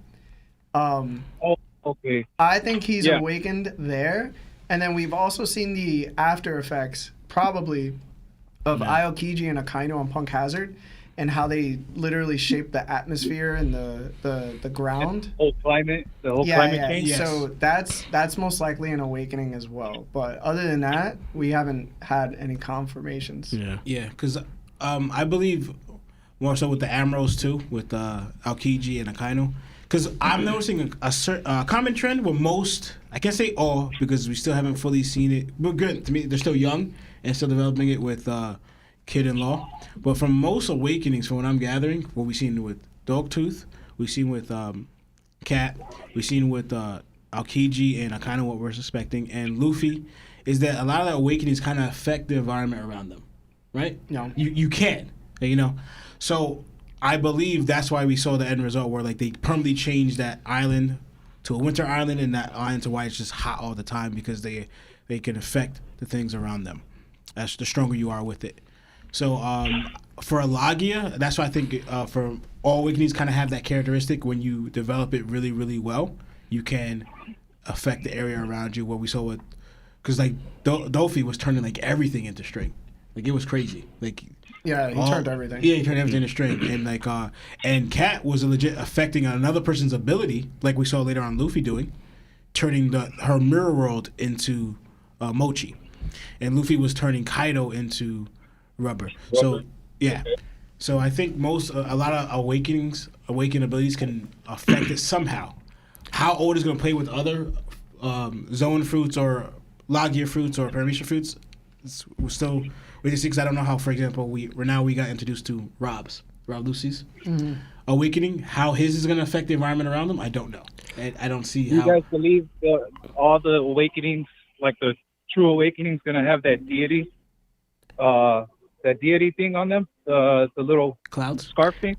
I think so Yeah. for Zohans, honestly, because I think It's Zoans. Zoans. Sorry, yeah, Zoans. I mean, honestly, I keep messing up. But I think Paramecia's. I think they're the only ones that kind of vary, because I don't think Luffy, like for instance with Kaido, that's where Luffy's a little different. I don't think, going by what Kaido said, that Luffy's awakening was supposed to affect his environment. Because he said that with Luffy's, it's really Zoans are only supposed to change the form of the user. That was it. Like, it's not supposed to affect the environment. Well, Luffy was different. That's why Kaido was like, this is unusual. Like, this ability, this awakening is not normal to the regular Zoans that they have a transformation, that have their awakening. And that's why I think, like, Logias, I think they might affect the environment, but I think Paramecia's, which they showed with Kid and Laws, that I think Imagine that Paramecia, that they vary. Because Law doesn't affect the environment. I'm good. He only used it on his sword, but because he mostly focused on that's his fighting style on his sword. But Kid also, he's not able to affect the environment like that, but he's able to turn somebody into magnetism. Magnetism. So like that's specific. Mm-hmm. So that's something like Paramecia's might be. They may have a broader ability besides just turning everything into their ability. See, the reason why I think also why Luffy's able to do it, because it's also different. Because yes, Luffy is a Zoan, but he's a different type of Zoan because he's kind of like also an element. He's rubber. I have like a small head canon for Luffy's awakening. I feel like his fruit, it has like all three different types of devil fruits. Like it's kind of combined into one. So his awakening, he's able to access like all the different awakenings. You know, like his fruit has all those aspects. That's what I think in a way. Yeah, no, I think we talked about that one time too because Luffy can be intangible a little bit because he's rubber. You have to have hockey to affect him, like a Lagia, or even some Paramecias are like that. Like what's her name in the beginning of the show? Alavita, yeah, because like now I believe you need hockey to affect her because everything that slides off her, right? And then also too, he's a Zoan plus, but basically Luffy we're introduced as Luffy as a Paramecia. So, but I think it's because Luffy's a rubber, so like or a gum. That it's kind of like an element because like it comes in a way. Rubber comes from like nature, like the tree. So in a way, it's an element that you could turn something into. You turning, if you're a Zoan, turning other things into your Zoan, that's not going to help you. That's going to help them. Like, oh, I'm Kaido and I have the dragon ability, and I turn you into a dragon, so you're tough as scales. That wouldn't help you. Like same with the leopard, but Luffy turning you into rubber, that can affect you because then he could shape you the way he wants, and or could hurt you or affect you the way he wants. And I don't know if other, and that's the thing Paramecia, because like we haven't seen Doflamingo turn people into string. That's why like Luffy's a special case. It could be the fact that his mode is anyway, ancient or like God or whatever. It could be that's why he has allowed that, right? But I think the reason why Luffy's able to do that, and I think maybe other Paramecias could possibly do that because if Kid's an element, metal, but you could be able to turn something into metal and then break that. I don't know how that would work, but I can see it because those are things. But animal wise, because most Zoans are animals or some type of like living thing like that, I don't see why that would help you turning someone else into that unless you could make them lose their you turn them into it and they lose control. Like so like I put you in this one, now you become that animal. You're a mindless creature. Like you're nothing now. You're just you're that beast. That's the only way. But Oda hasn't really touched up on that. That would be crazy. Because then can your hockey overcome that? That'll be interesting. Yeah, that'd be a real cool aspect. Yeah. Because mostly, are you about to say that? No, because I was thinking, but also it goes into about Luffy's awakening on what they told us, that in a way it kind of goes into your imagination. Like, what if Luffy's only able to turn people into rubber because Luffy's imagining it? Like, I can turn you into rubber. Like, I don't know if it's because that's, again, we don't know how broken or Hawks Luffy's ability is, but they said, like, in a way, if you imagine it, you can kind of do it. Especially with the kind of the veil what Vegapunk is talking about, the theory thing about your desire. Going through with abilities, that it goes into like Luffy's desire and imagination with his fruit. Kind of shows that, not saying Luffy is, but they kind of broken down that we're going to see more of what Luffy's capable of doing in his awakening fruit. Whether we're going to see how broken it is. And it might be too ridiculous, but we don't know. And it might not just be just with Luffy's, because you could kind of add maybe even Law's ability into that. Law created a part of his ability with like a tribute to Corazon. Yeah. I'm gonna create it where I could just turn off sound in this, where his imagination allowed him to do that. Where like he saw another ability use that and made it into his own ability, where he was able to like stop Big Mom from voicing out her commands to her homies. So now they couldn't hear her, so they couldn't know what she wanted. They didn't know what she wanted to do, an aspect. So it could be also like Slaw. Just imagine I seen it, I can do it. So it could be other abilities since a lot Vegapunk is playing into that, or Oda's playing into that. Could be imaginative. That kind of opens up abilities a little more. That if the more creative you are with your ability, the more the potential you could do almost anything. And to me, I like if that's true. That's good because then it takes it outside of just Luffy. Because then it makes Luffy's just this this crazy thing. But if others can do it, exactly, yeah. But if Law can do it too, that means others can do it as well. Then everyone, you have to work on if you want to. I would focus on hockey as mainly, but to be creative with your ability as well, that opens up other abilities wise in that aspect. What is your thoughts?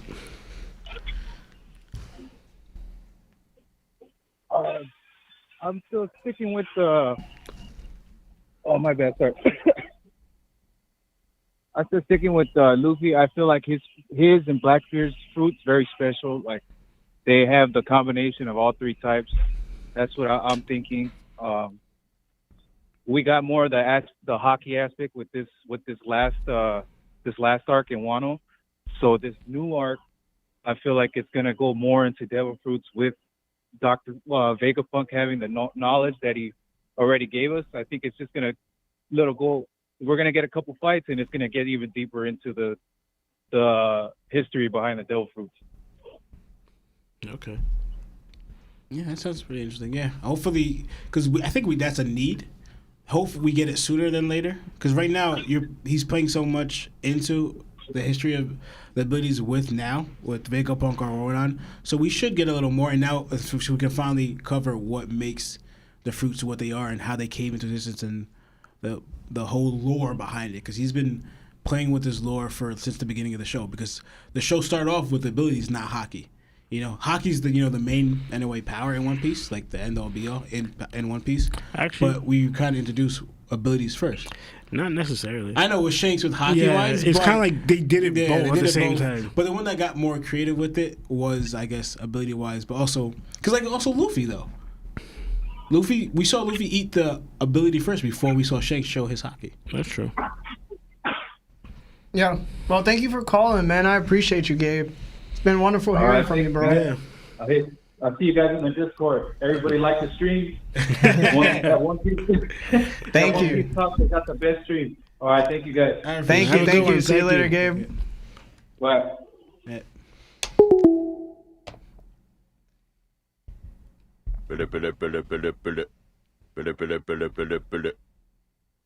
Hey, what's going on? This is Larry from that One Piece Talk. Who are you and how are you? Yo, what up, man? No way. I didn't expect to make it through to the other end. This is hectic, man. What's up, man? Who is this? Oh, this is Lucky. I'm calling from Vancouver, BC. Oh, wow. What's up, man? Nice to hear from you first time. What's up, Lucky? Nothing, man. I just had a question for you guys. Yes. If, let's say, you're like a villager in a random island, right? And one of the Yonko were going to come to your island, which Yonko would you want it to be? And it's not the Straw Hats, because whichever island the Straw Hats go to is always like destroyed after. Wait, so we're just like they're not pirates, but they're pretty much pirates. Like the whole place gets destroyed, right? Like it's pretty much like they're raiding the place. Have to be Shanks. So we're just a normal villager? Yeah, we're normal villagers. Yeah, you guys are normal villagers. So I think if Shanks comes to our village, he's probably making like a home base, and he's probably gonna stay there for like a year. So I think for a year we're gonna have this strong Yonko, and he doesn't really do the things that Kaido or Big Mom. Like he's not gonna enslave us. He's not gonna Arlong us. Yeah. He's not gonna destroy the town. He's not gonna turn into full of lead island. He's just gonna be like, yo, provide us with some drinks and food, and we're just gonna chill here for a bit. Yeah, you might be partying with him, and then he might even make this his territory, and you might have his protection. Yeah, you just gotta tell everybody not to like come up to him in any hostile way, because then he'll probably just split the island in half or something. Yeah, Shanks would probably be the best Yonko. I mean, it's surprising because I mean, like the Straw Hats are like they're the kind of like the worst crew for like property damage. I think they're even worse than like Big Mom and Kaido. Oh, really? That's funny. They save it, but they destroy at the same time. I actually thought of one. I kind of irks you to say it, but I thought of Buggy. Yeah, I thought Buggy. If I could take him out. Hell no. If I could take him out. Yeah, I thought No the same way. thing. He ain't doing nothing. He weak. So But if you're normal, then Yeah. you might not be strong. Yeah. Buggy will overpower you if you're normal. but Buggy's an idiot, bro. Like, Yes, Buggy would just shoot a bomb from his shoe on a accident buggy ball? and just That is true. explode like a children's hospital. Yeah. Remember, when we first met Buggy, he was terrorizing that island. He shot a buggy ball just to get at somebody. You remember, and destroyed the whole village. So you don't want Buggy. But if you're stronger than him, yes. I don't know. But if you're not, Because what Ace did, like, he came out of nowhere and he started partying with Buggy. Like, that's different. Buggy knew he couldn't take on Ace, so that's why he partied with him. And also, too, he was protected. Ace had the backing of Whitebeard. I mean, but if you're normal and you're not I strong, guess. it's just you're one of those normal dudes who uses hockey in his farming or something. But Yeah. Then I guess like That's it would be Shanks honestly because Yeah, your best bet is Shanks because when Straight up as Shanks. If I knew what I knew and I was a villager in the One Piece world and the Straw Hats showed up, I'd just leave, man. I'd be like, these idiots. You ain't talk to them in like 5 hours. This whole town's gonna be like destroyed, right? That's true. So just leave. but Luffy will leave you with a banquet and some money afterwards. I don't know about that. Yeah. Luffy's gonna, all your food's gonna be eaten, Bro. all your drinks gonna be taken. The only you have to worry about maybe Sanji cooking. That's it. But the food's gonna be gone. No, because And your drinks. Because remember the Buggy Island, that all that treasure they got. There's a running thing that Luffy like would leave the treasure behind so they Yeah. could repair. Like Luffy acknowledges that. All right, I took a part in destroying it. You need money to rebuild it. I leave you this money. If my island is being ruled by a dictator, come through, save us. But if it's not, if we good, if we chilling, yo, stay away, bro. Anywhere that they go brings immense amount of attention and struggle. Yeah, that is true. There's just good that they go to where dictators are, right? If they ever went to an island where people were just chilling, like then you see how much of bad people, like they just destroy the whole place for no reason. And then you leave. Yeah, like, And then you'd be like, what the hell, Luffy? And you just be like, I'm going to be king of pirates. yo, like, I know Kid is not a Yonko, but like, yo, bring Kid's ass over to our island, bro.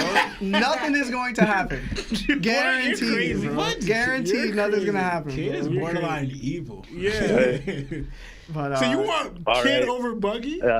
yes. You're crazy. Yes.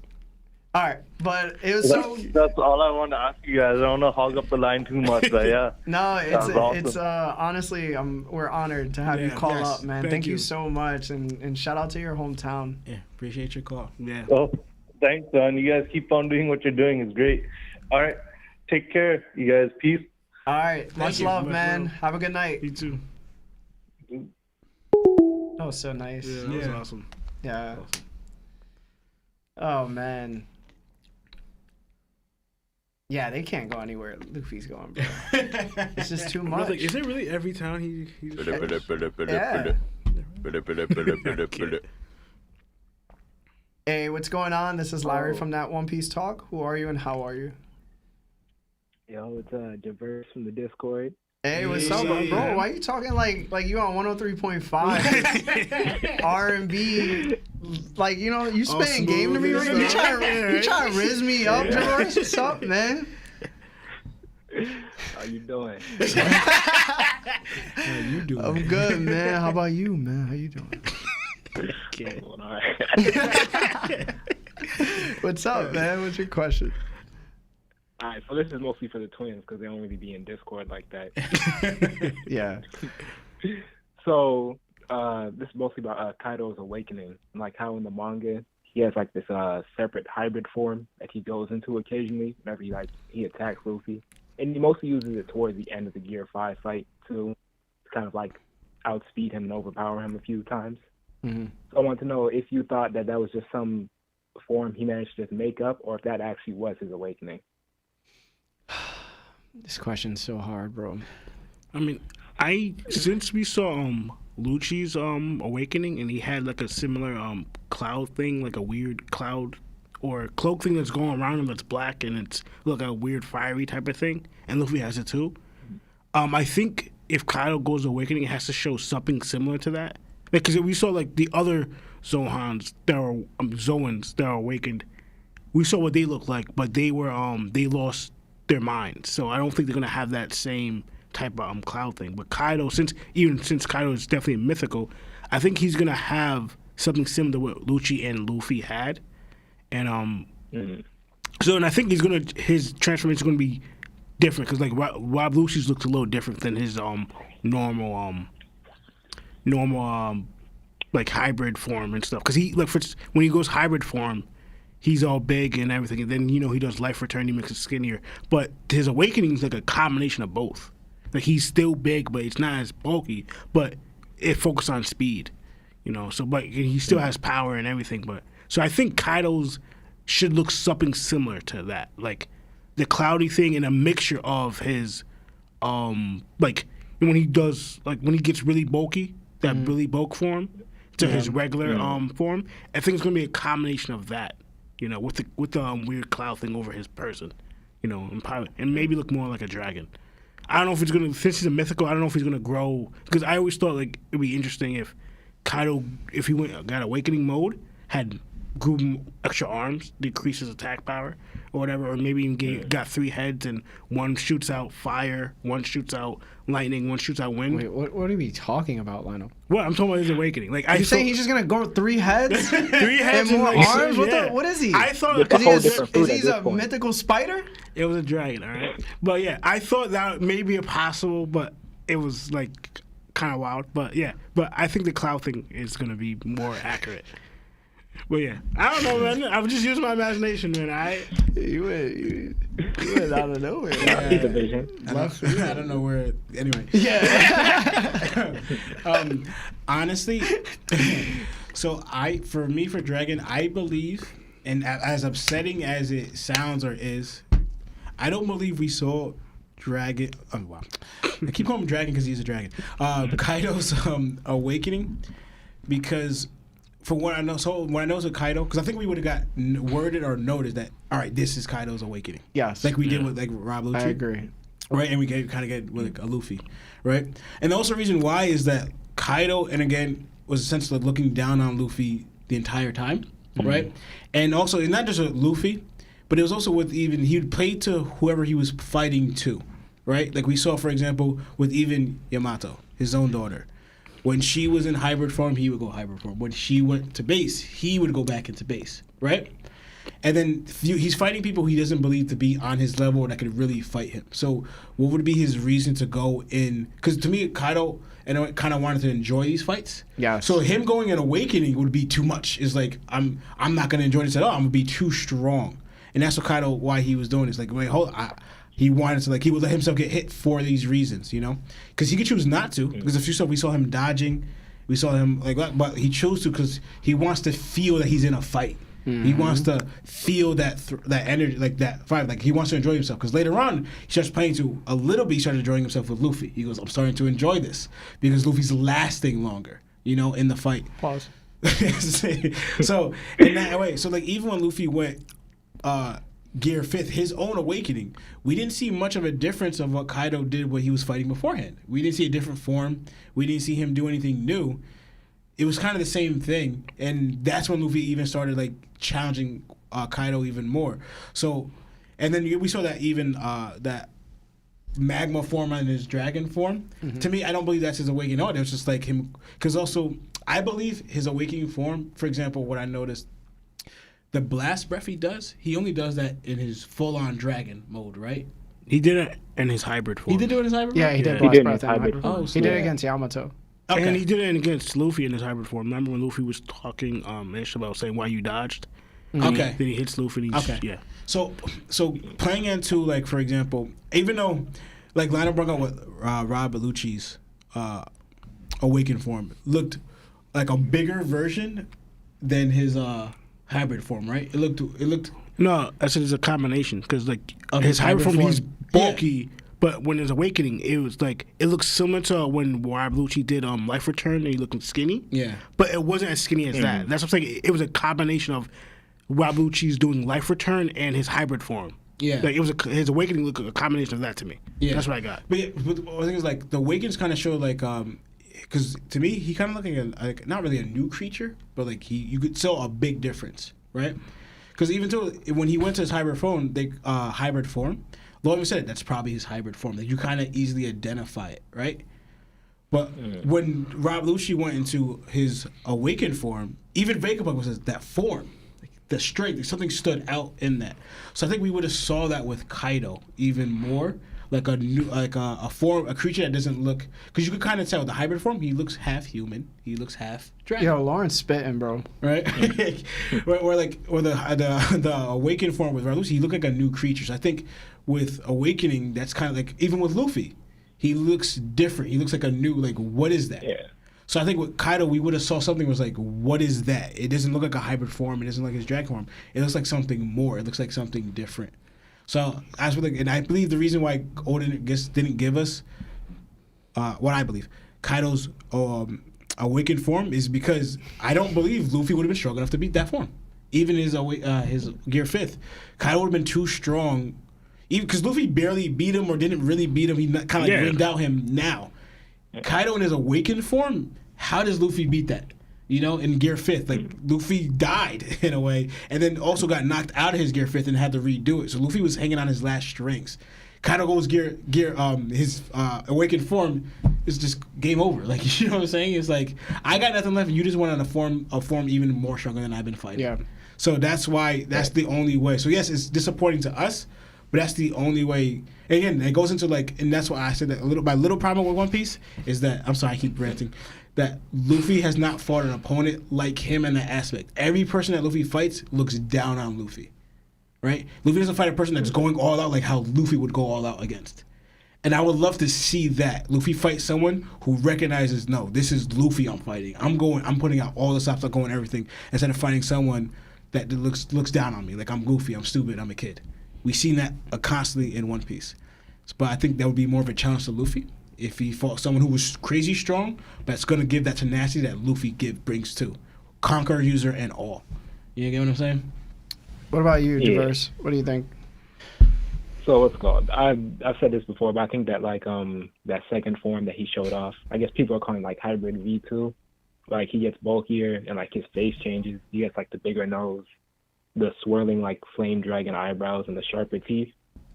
The way I thought it was sort of his awakening, or at least a partial awakening, because when he does go into that form, the narrator labels it as bloodthirsty drunk. So I see that as kind of like him giving in to the dragon-like instincts and becoming bloodthirsty. Okay. And whenever he does use this form, he does end up like overpowering Luffy or like blitzing him. Like, that's the mode he was in when he killed Luffy right before Luffy went Gear 5. Mm-hmm. But him not having the clouds, I can see being an issue in that, like, being an awakening. It could just be like, I think somebody brought this up before, but like a Chopper situation where Kaido just figured out how to like make different variations on his hybrid form. Kind of like a arm point. Yeah. Mm-hmm. Yeah, that sounds interesting. Like the way you put it that way. That's true.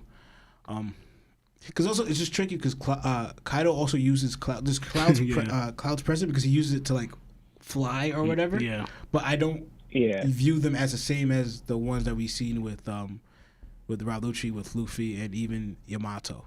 If Yamato was awakened, I'm not sure. Yeah, I think they're a little different. Yeah. I mean, I do like the a little bit with the bloodthirsty comment when you said pretty much that Kaido tapped in a little bit into his awakening. Because again, that makes sense. Because like both times when Kaido did bloodthirsty and he rocked Luffy when Luffy was in Battleman, Luffy gassed out and had to grab the air that was losing out of his mouth to put it back in so he wouldn't go out of Gear 4. Like Luffy almost lost consciousness.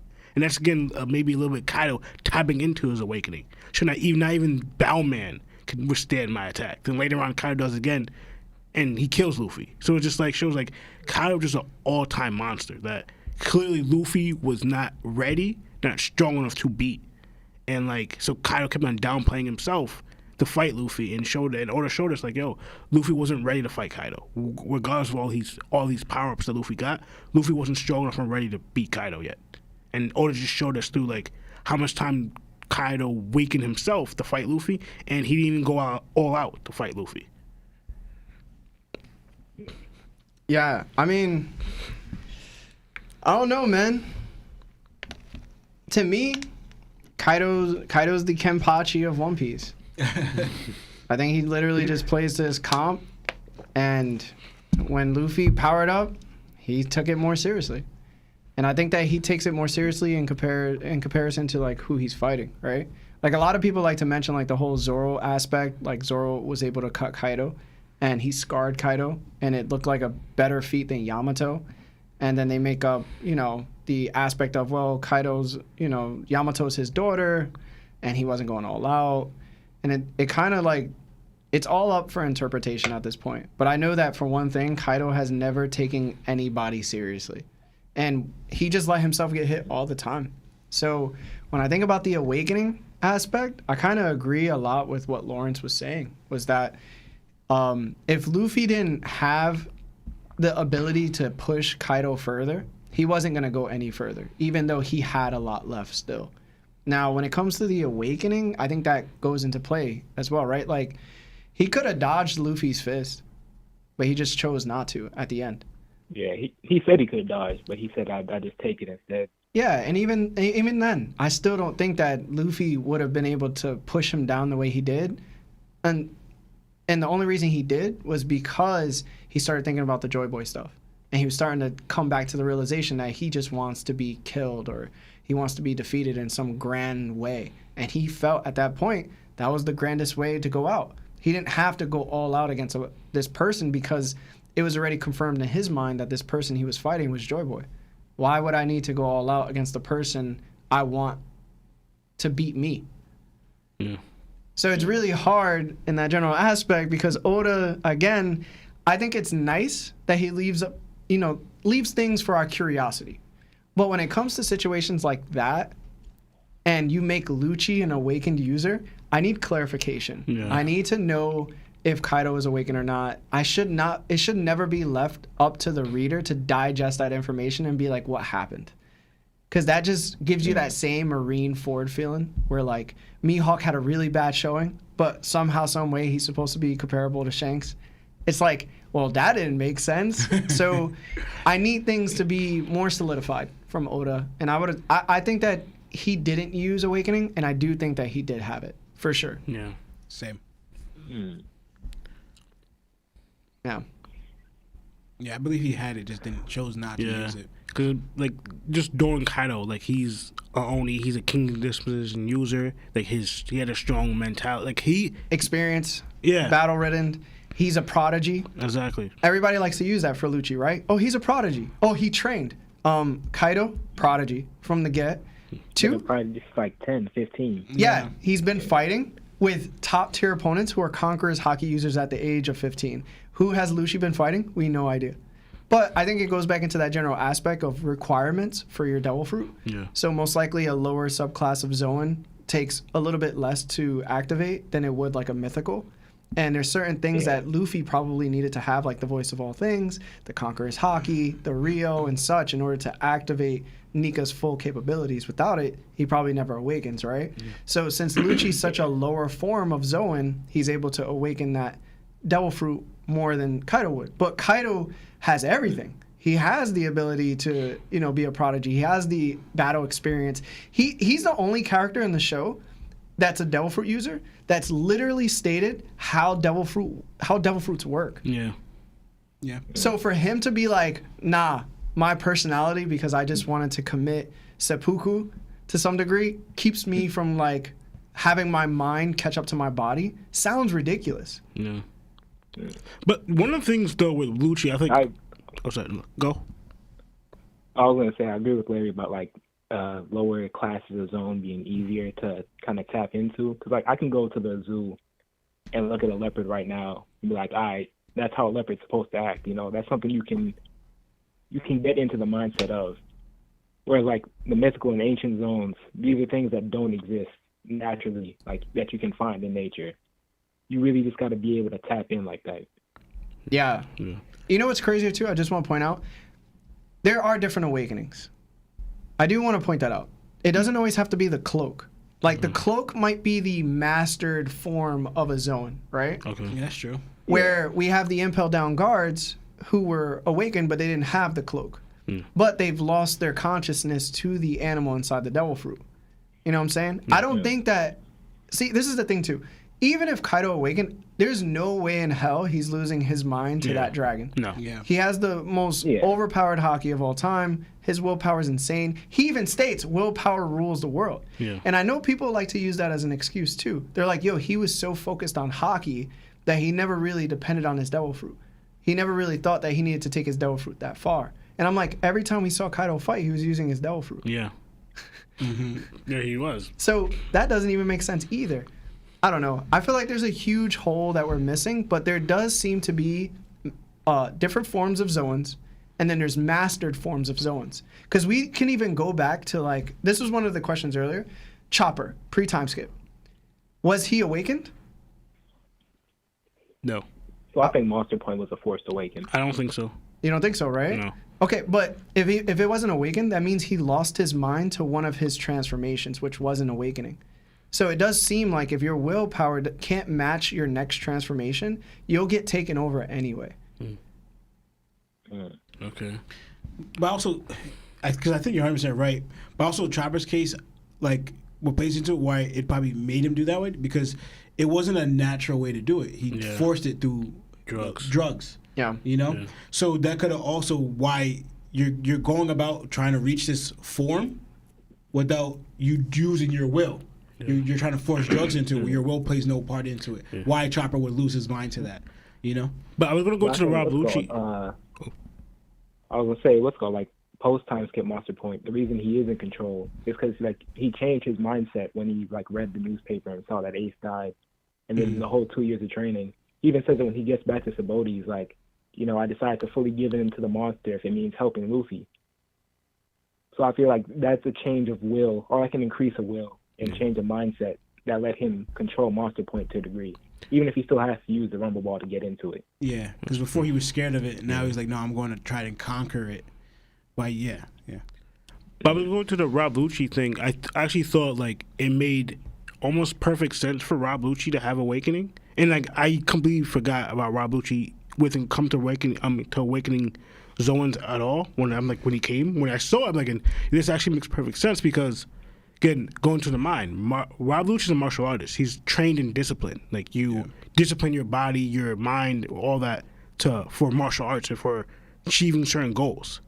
So as a martial artist in that mindset, you're training that already before you even have an ability.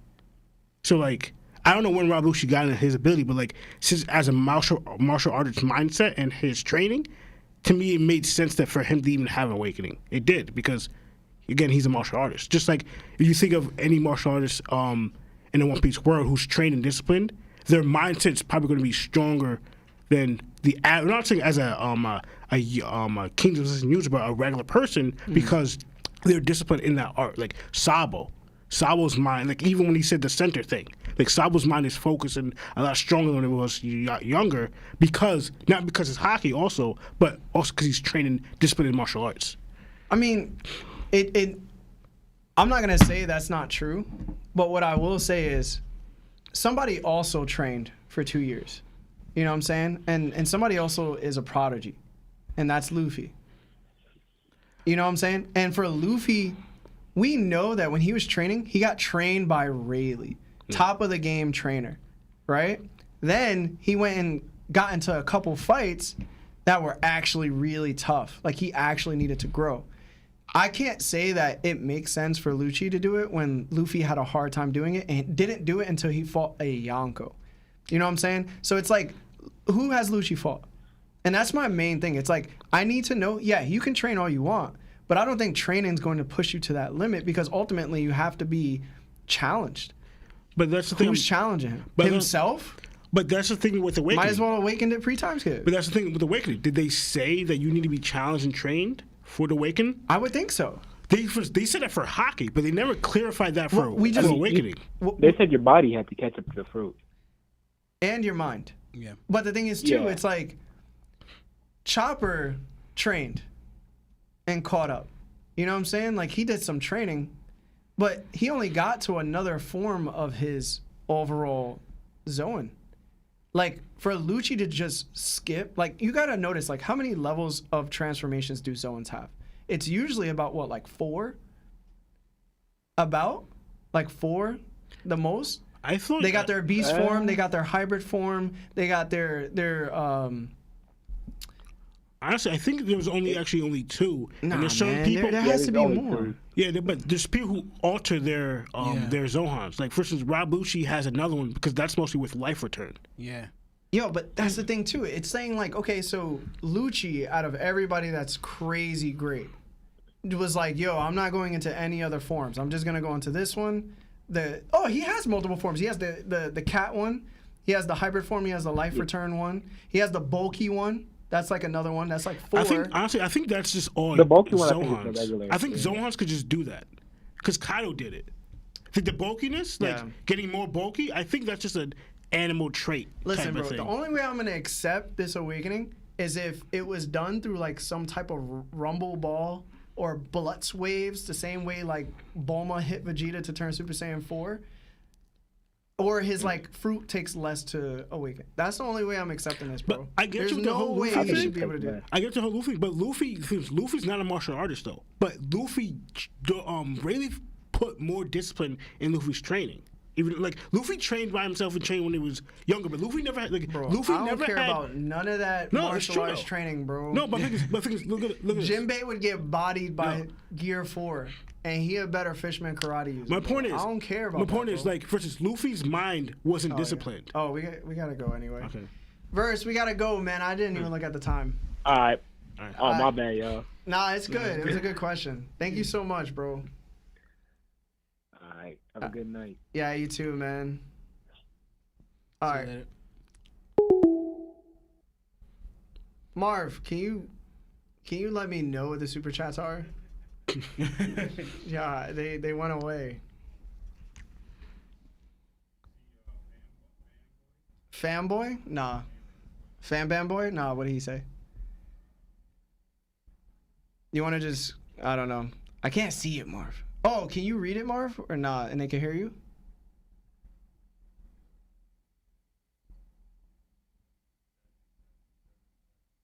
I can't hear you.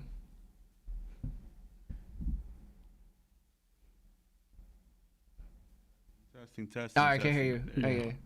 All right, so Can they hear you or not? yeah, they can hear me. So Fan Band Boy says, I love how passionate y'all are. The beauty of this story and that we get to have these conversations like this about fictional characters. Much love to y'all. Aw. Thank you. Big hug, bro. Then Strahd with $2 said, if you two ethereal voices don't get the names right. Right, he's talking about the twins. Yeah. Did you read Fourth Face? No, I didn't. Like D-Stream, also hashtag Buggying, hashtag Larry the Capper and Rapper. And Strahd $2. I think Par would insert his observation hockey here. And I got one more, but I can't see the name. Let me see. Strahd $2, taking his time because he's looking in the mirror. Oh, yeah, we read that one. Okay, that's all of them. All right, thank you, Marv. I know you guys are so happy to hear Marv's voice, bro.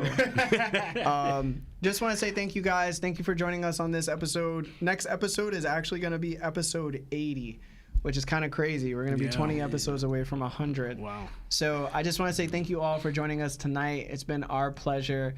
Please like the stream if you haven't been in our Discord. Join our Discord if you want to listen on Spotify or Apple Podcasts. We're on there too. And also, thank you. My name is Larry. Lawrence. Lionel. And Seb. This is that One Piece. Have a great one, Jana.